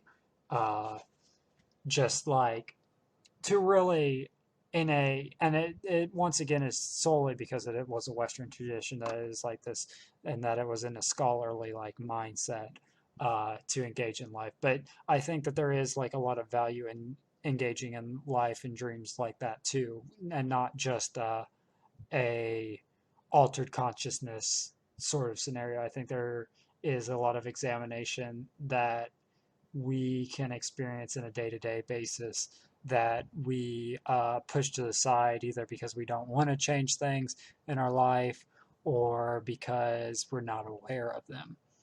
Yeah, I definitely agree, and I think even more specifically, writing down like what you're saying about kind of trying to keep track of what you do and how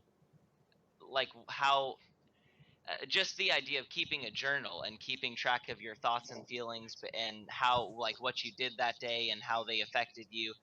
I think it's a lot of people would be surprised at how easy it is to figure out, to get a better understanding of themselves, if they just wrote down their thoughts and feelings and just some general stuff of the day, and then maybe after a year really looked over all of it and realized, oh, all the days whenever I did this or ate this, I, like you said, like felt shitty. Or all of the days that I went to the beach with friends, like I had a really wonderful week afterwards and you felt positive afterwards. But whereas whenever you're in the middle of it, you don't realize that maybe that is that there's that direct relation, because Shit you're just between. right in the middle of it, and you're not thinking, like, you're not realizing, like, oh, yesterday I ate a big thing of chili cheese fries from the festival, and today been shitting my pants for hours and hours. and Yeah. so maybe, if you had a little journal and you looked over and you realized, like, oh, every time I went to that fair, maybe Miracle Strip, every time I went to Miracle Strip and ordered food from that place, the day after I felt terrible. Like, Yeah. because you don't realize, maybe you just don't draw that direct relationship when Just you're in the because middle you've of been it. But doing it so long or anything, like you said, just because you're right in the middle of it. And obviously, the intentions of the alchemist and stuff like that were a lot more heady than like what we're getting at in this like talk about it. But yeah, like I just wanted to see really what you thought about that, and I knew that you probably would agree with it, just because I know that a lot of the things in regards to how you feel about writing and observing things and stuff, you do put a lot of uh, respect for notating things and observing and like experimenting or just letting your experiences dictate more or less how you react to an event. But I just wanted to know, in a very like straightforward and upfront uh, practice of doing it, how you felt about that.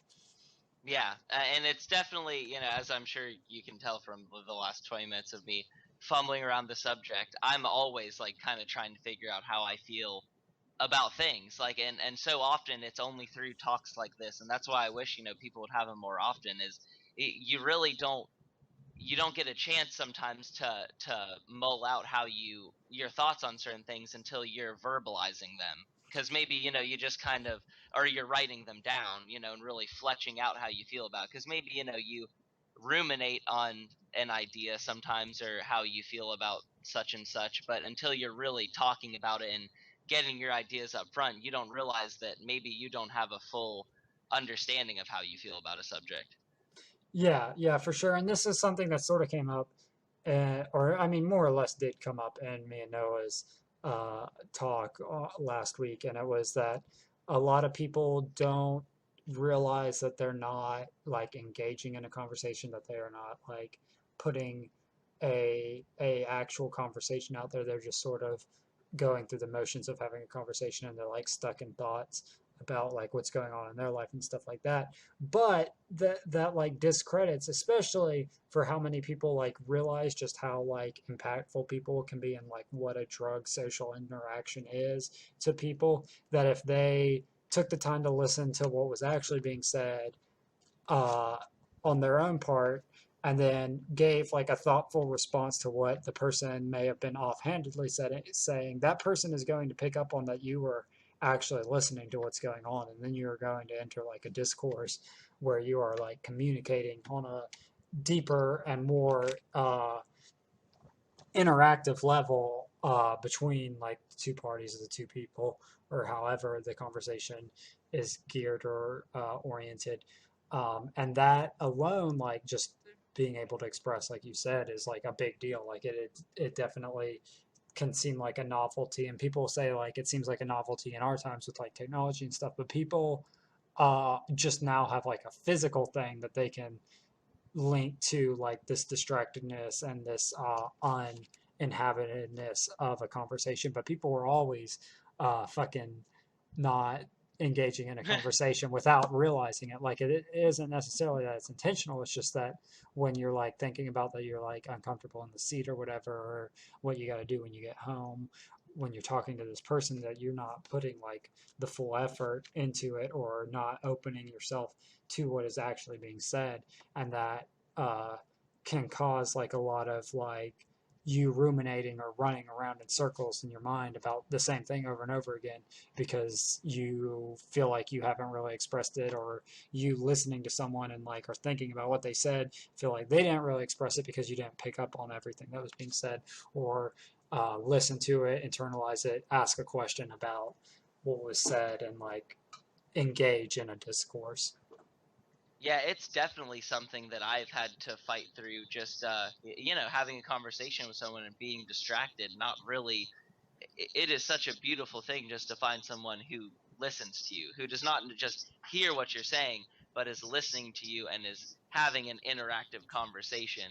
It's something that I've really had to work on making myself do, because it's just so easy when someone else is talking to get distracted and to forget that this person is trying to convey something to you, and that maybe you could really benefit from listening to them and then actually forming a response, like a really thought out response.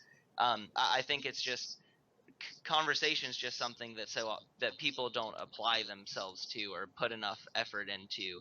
Uh, and it's just a really common thing that I've noticed. Like many conversations with people, it's like, and obviously I've been guilty of it in the past, but I can tell that they're just not really, like, they heard what I said, but they're not taking it in any way. They're not really the often it's just that people don't care, because it's not what's going on in their head. It's not their direct life, so they just don't. They'll be polite and courteous and respond to you. They're not gonna like totally like, or they'll try not to totally zone out, but they're not really taking in what you're trying to say, even if it's Yeah, on maybe a serious topic. They're really not trying to have a conversation with you. They're just kind of letting you talk and run your course, and then they're going to get out what they need to say. Often, the issue is that the person is thinking about their reply before Yes, yes, they even, definitely. have heard, before they're even actually hearing what the person has to say.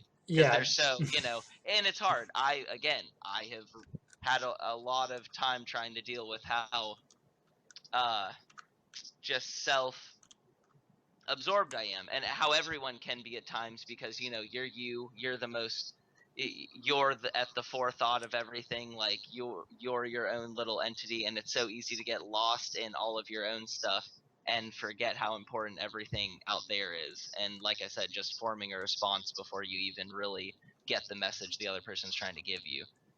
yes, of course. It was so funny when you had said the thing about finishing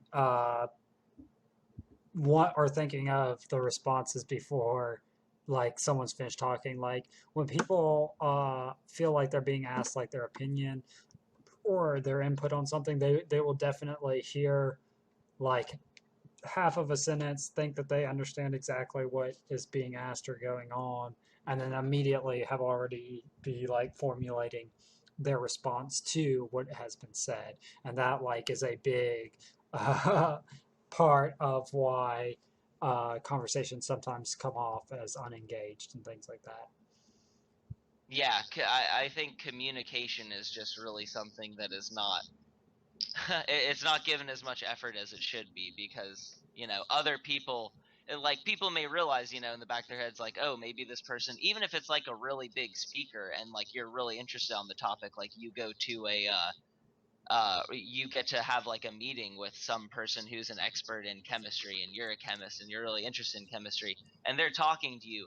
You, like you said, you'll just think you realize what they're going to say, and you start forming your own response because you just get so excited and caught up in the fact that you have something to say that you turn them off and stop listening, and you're not getting the full benefit of what they have to say. Or even if they're not an expert, even if they're just another person, people's thoughts and feelings, have weight. And like, I think that by paying more attention to them, it would just have a positive effect on everyone, and it's just not given enough energy. Yeah, Really listening, really, is all I'm trying to say. Like, listening is yeah, not given enough energy, and communication is not given enough. It's not really seen to be as important as it really is. Like, people may think like, oh, it matters, but they don't really put the effort into properly communicating, and it's just so one way.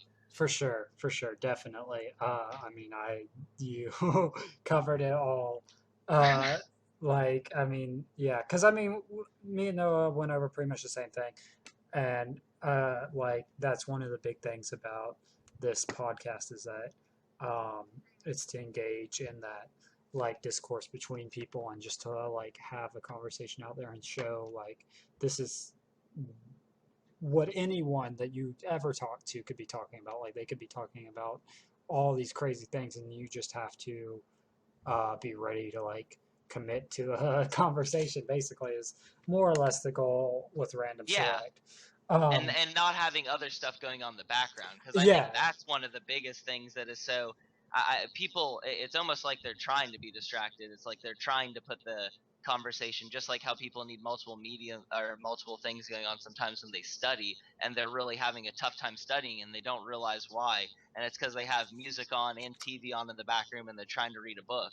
Often, people may have like TV on, and then they're talking to other people, and it's like, of course you're not going to get the full benefit of the conversation because you've got all this other stuff on distracting you. and and yeah. and, and overall, it really lessens the experience as a whole. It lessens the experience of watching the show because you're not really fully Watching the focused on what's show. going on. You're just not People are just, splitting themselves up between all these things, and they're just not getting involved in that one thing and really putting their effort into it.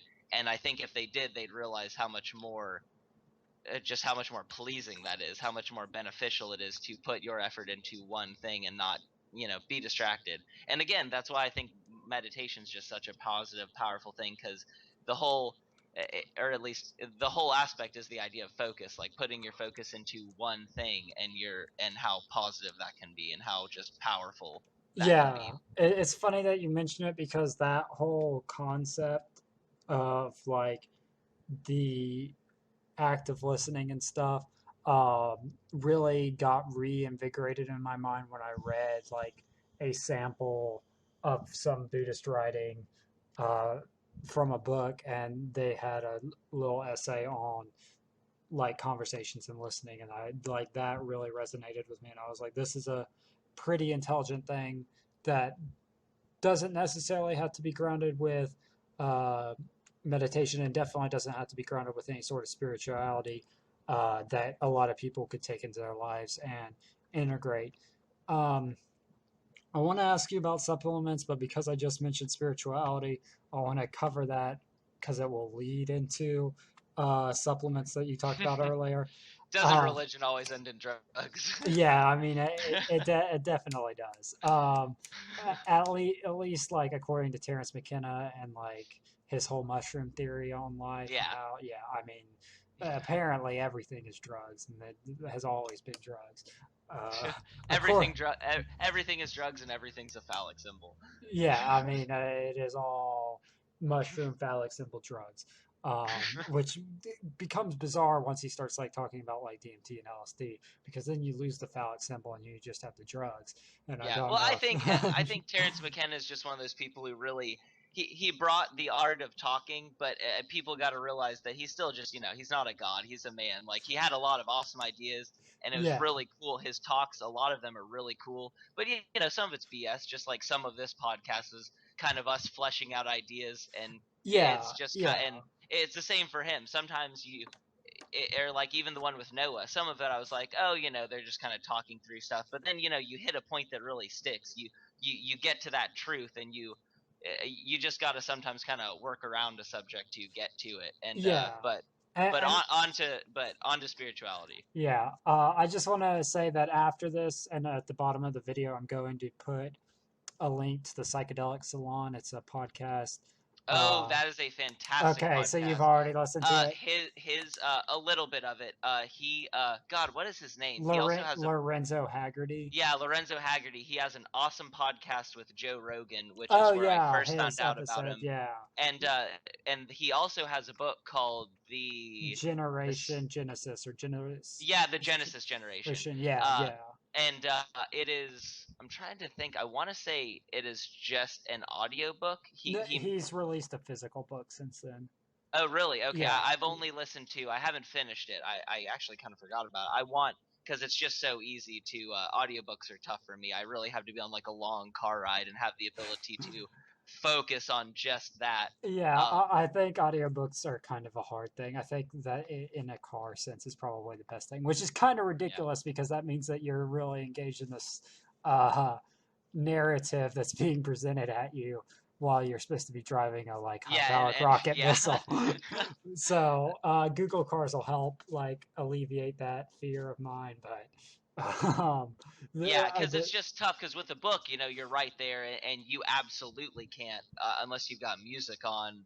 But that's tough. Usually with a book, at least for me, like I'm just reading that book. Whereas with an audiobook, you're you're listening, and like we've said, like people just don't have as developed listening skills as they really could, and it's just we're so used to just getting distracted from listening, and so. Audiobooks are tough for me. The only one I've really been able to truly stick through and not mind wander off is Breakfast of Champions, which I yeah. have not actually physically read yet. I've only listened to the audiobook. Oh, I'm on you're my third missing read. out. Then Well, I know, but the audiobook reader is fantastic, the one I have. I'll actually also post a link on my page to that. I think I already did in our books club, but I'll just post it on my regular Facebook. yeah, and It's a really good reading. Like, I'm sure it's also great reading it in paper, but he really gives the characters their own presence, their own uh, entities. Like it's a really well done yeah, reading of an audiobook, the best I've heard yet. But I would like to read an actual physical copy of yeah. it. Missing out on the illustrations is kind of a big deal. Um, Oh, I forgot. That makes so much more sense now. yeah, There are illustrations in it, aren't there? Yeah, there's illustrations. There's a lot of illustrations. Oh, okay. Yeah, I do need to read the physical Yeah, one then. yeah, I'll that's get that sometime soon in the future. Maybe I'll quit with my audio of it right now and get a yeah. It's physical. it's not that expensive, so I definitely recommend like picking it up. Yeah, I think on Amazon you probably can get it for like $7 to $10. yeah. If there's anything worth spending money on, it's books. Yeah, for sure. Definitely send me the link to that book as well, so I can post it underneath the video or Yeah, underneath you the should, podcast because if too. anyone's taking a car ride, man, that is it's a really good. It's not too long. If you're going a long distance, like maybe on a trip home and a trip back, it's like a 6-7 hour trip. I think you can get through the whole thing. I want to say it's total like 11 or 12 hours. I might be wrong. I might be talking out of my ass, but I I got it. I got it done in one Christmas break of traveling, so yeah, it's doable. It's doable in amount of time to where you're not splitting it up over like months and months. yeah, I could imagine it not being much longer than 11 to 12 hours. It's definitely a book that I can read in one sitting if I really want to. But okay, to get to spirituality, um, we've been talking about meditation and dreams and those things, and there's two, Those and we're crazy goddamn hippie things. we yeah, that's crazy goddamn hippie thing. So we briefly touched DMT, and have touched drugs for just a second when we were talking about the phallic symbols in McKenna. Um, there's two like big theories, and this I feel comfortable saying there's two big theories because both of these theories essentially are saying either that there is no other explanation or that there is this explanation in addition to the explanation that is inherently visible in the physical world. And that is that neurologically, what is happening is a string of chemical combinations that have no real Are you talking significance. about really quick? Are you talking about whenever you take a psychoactive substance? I'm talking about psychoactive substances, meditation, and dreaming all at once. Oh, okay. We're just gonna put them all together. Is that you are experiencing neurotransmitters and things of that nature traveling through your mind and stuff like that, which becomes a little complicated when we consider things like SRIs aren't really understood.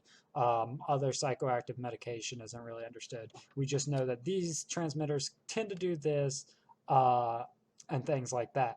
Then we get into the fact that your brain is able to create uh, intense through dreams, through high meditation, through psychoactive substances, visualizations,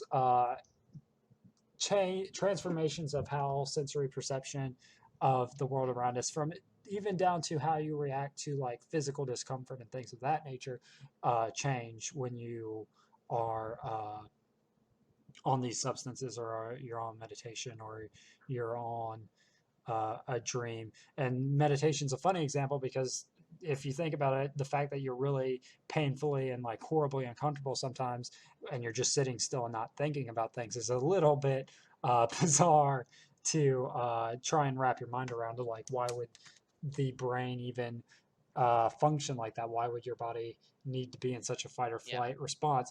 Why would it have an issue with taking a break? Yeah. So there is the completely scientific uh, psychologist perspective. And when I say scientific, I don't mean scientific in the scientific method and experimentation or anything like that. They, especially for neuroscience, scientific explanations of it basically boils down to we know this, and this exist, and we know these things happen. And so we're going to build a theory based around it. And there really isn't a whole lot more experimenting we can do because we don't really understand anything beyond those basic points that we outlined before. However, as long as our theory is working, we don't really see fit to experiment beyond that. And I mean, obviously, there are still neuroscientists, experimenters, and there are people who experiment with it heavily.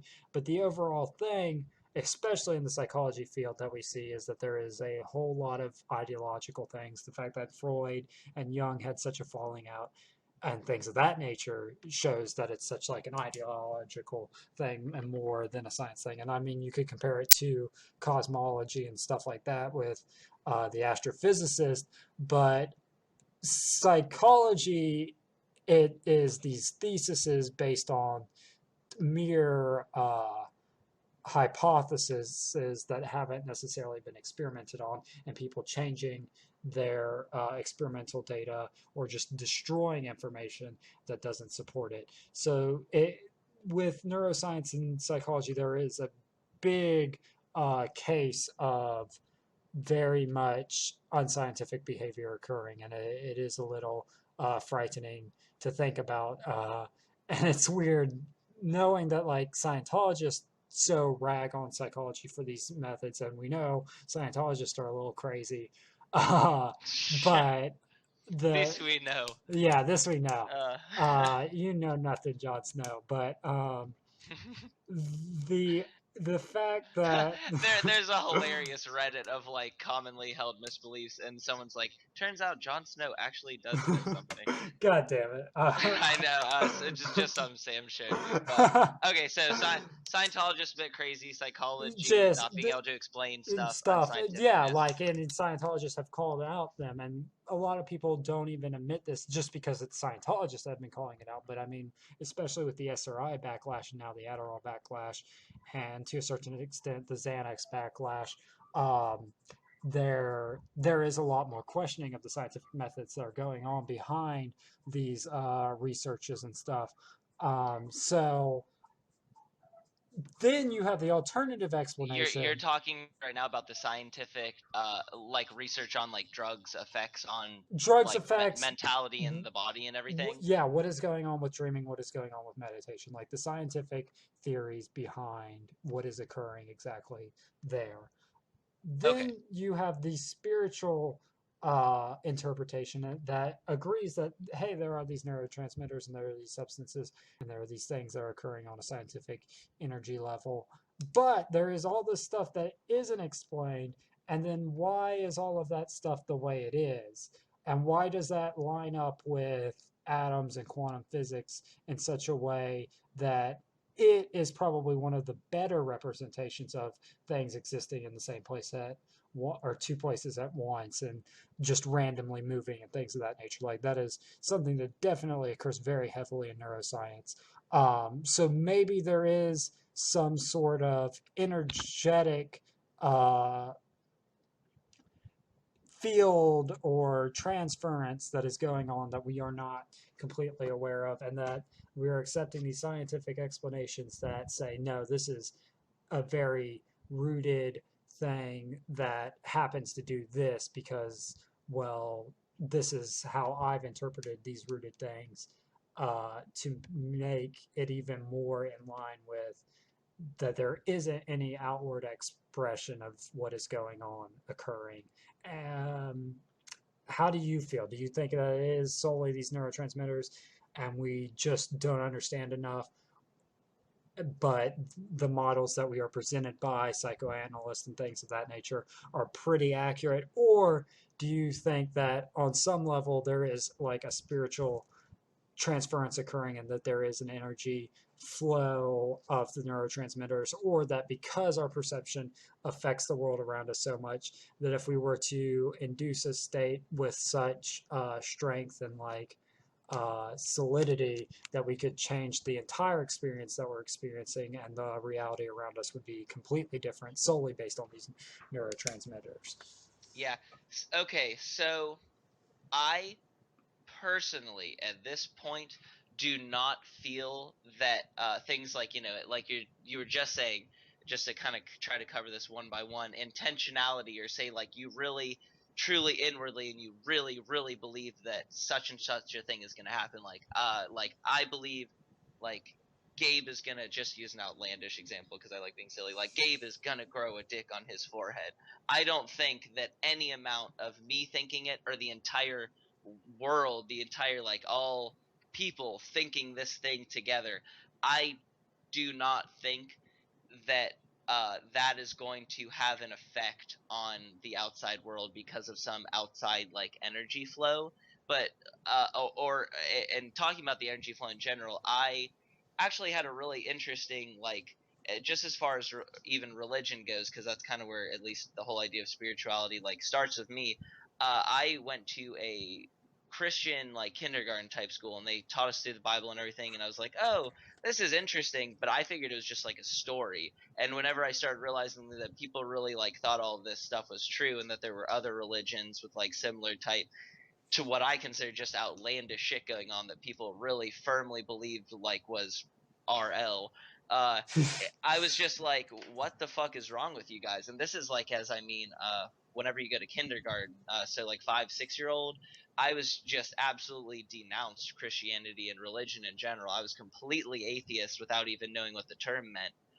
Until I was about 14 or 15, and then out of nowhere I just kind of started to read up on Christianity again, and I started to think, maybe there's something to this religion stuff. Maybe there is this like outside field of energy, or there at least could be this higher power. Like I realized that, maybe I just don't know. Like and from then on I just started realizing that I just don't know. And without getting completely into just like solipsism, which is something I've like fought with before, the whole like, you can't know anything at all. Yeah.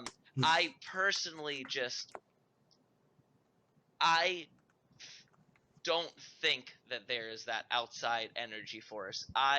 If I had to take a guess, if like classic like gun to my head, like just make what do you think it is?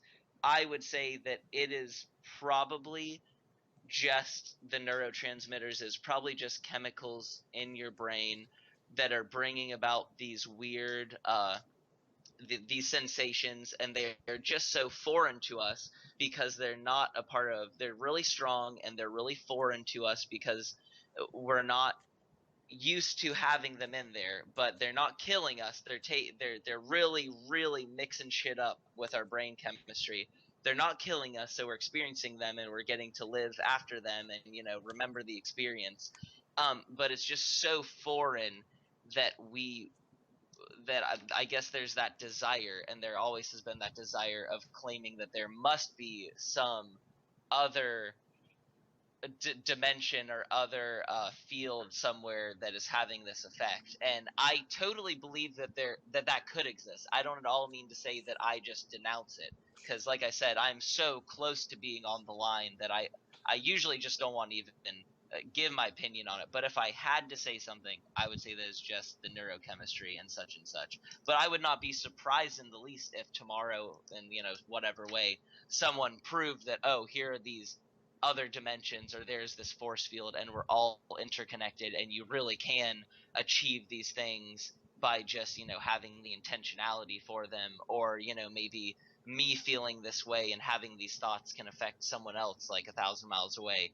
Because I mean, just like you kind of mentioned quantum physics earlier. Like quantum physics is insane. I just got done reading, just to plug the book, a really Physics of the Impossible by Michio Kaku, and it's a really awesome book, because it goes in to really kind of advanced concepts on what we understand about science right now in quantum physics. But it also is just talking about things that would be interesting to the average Joe, like teleportation and mind reading and space travel and things like that.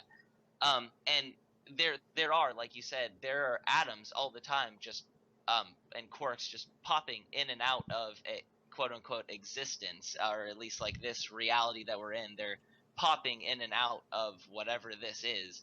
And so there's the idea that maybe this is just one little bubble dimension and our universe, and there are many others around us.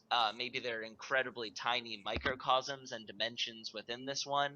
And I think that is completely viable. We have no way at all right now of looking into it, or at least a very, we're just scratching the surface.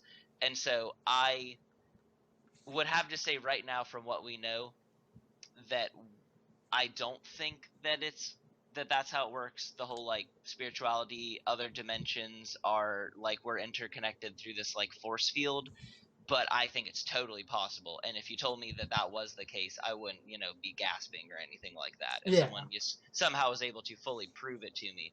But just because I'm thinking of it now too, kind of like what you're saying earlier though with meditation, I think a big reason why it's just so, you're just kind of interested in why it's like so uncomfortable whenever you're sitting there doing nothing for so long. My totally, novice guess at why that's the case is because you're getting your body and your brain into a state, especially if you're there for, say an hour and a half. You're not thinking at all. You're trying as hard as you can to do absolutely nothing.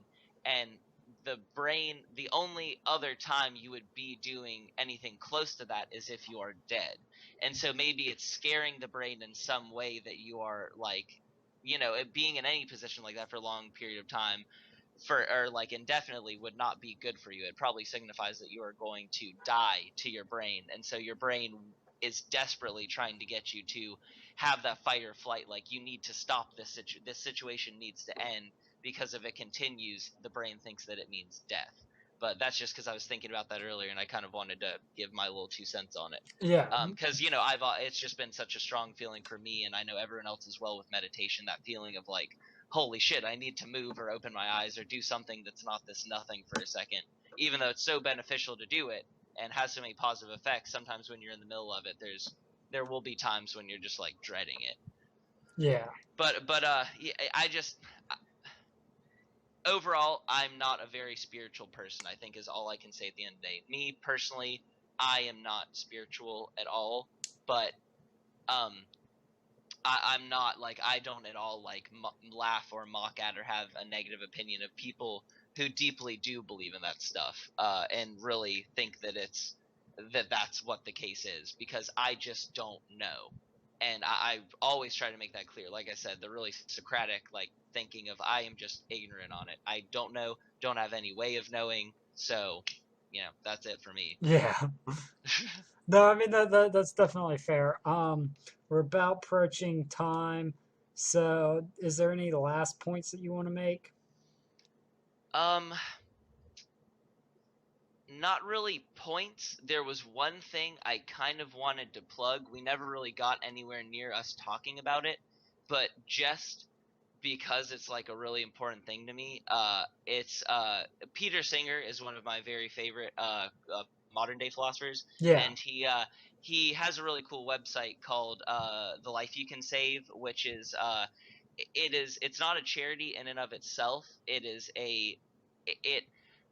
researches different charities and finds out how, like, gets the information, gets the numbers, and finds out how efficient they are and how efficiently like they spend the money and all that type of stuff. So if you are a person who, like me, or at least I used to be, really wants to donate, or maybe like you got extra money and you want to spend, instead of taking that $20 and spending it on a gram, maybe you want to like heal some person, because I think it is like literally $20.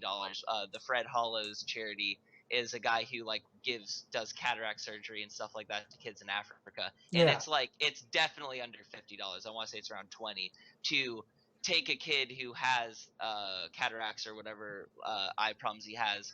Usually it is a simple like $20 surgery, and that person can like see again. Yeah. And that is so crazy to me, the fact that I could take that 20 that I'm spending on maybe a gram of weed or new shoes or whatever, whenever I really don't need them that much, and I could be giving a person like fucking sight, or the what's another of the ones I wrote down here.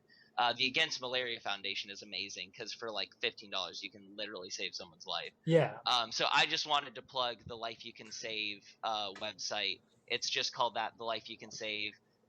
If anybody's like wants to be charitable or ever is like, but just feels overwhelmingly like I don't know who to donate to. I don't know. I don't want to give all my money to some corporation who's just going to give it to the head guy of the charity and it's not really going anywhere.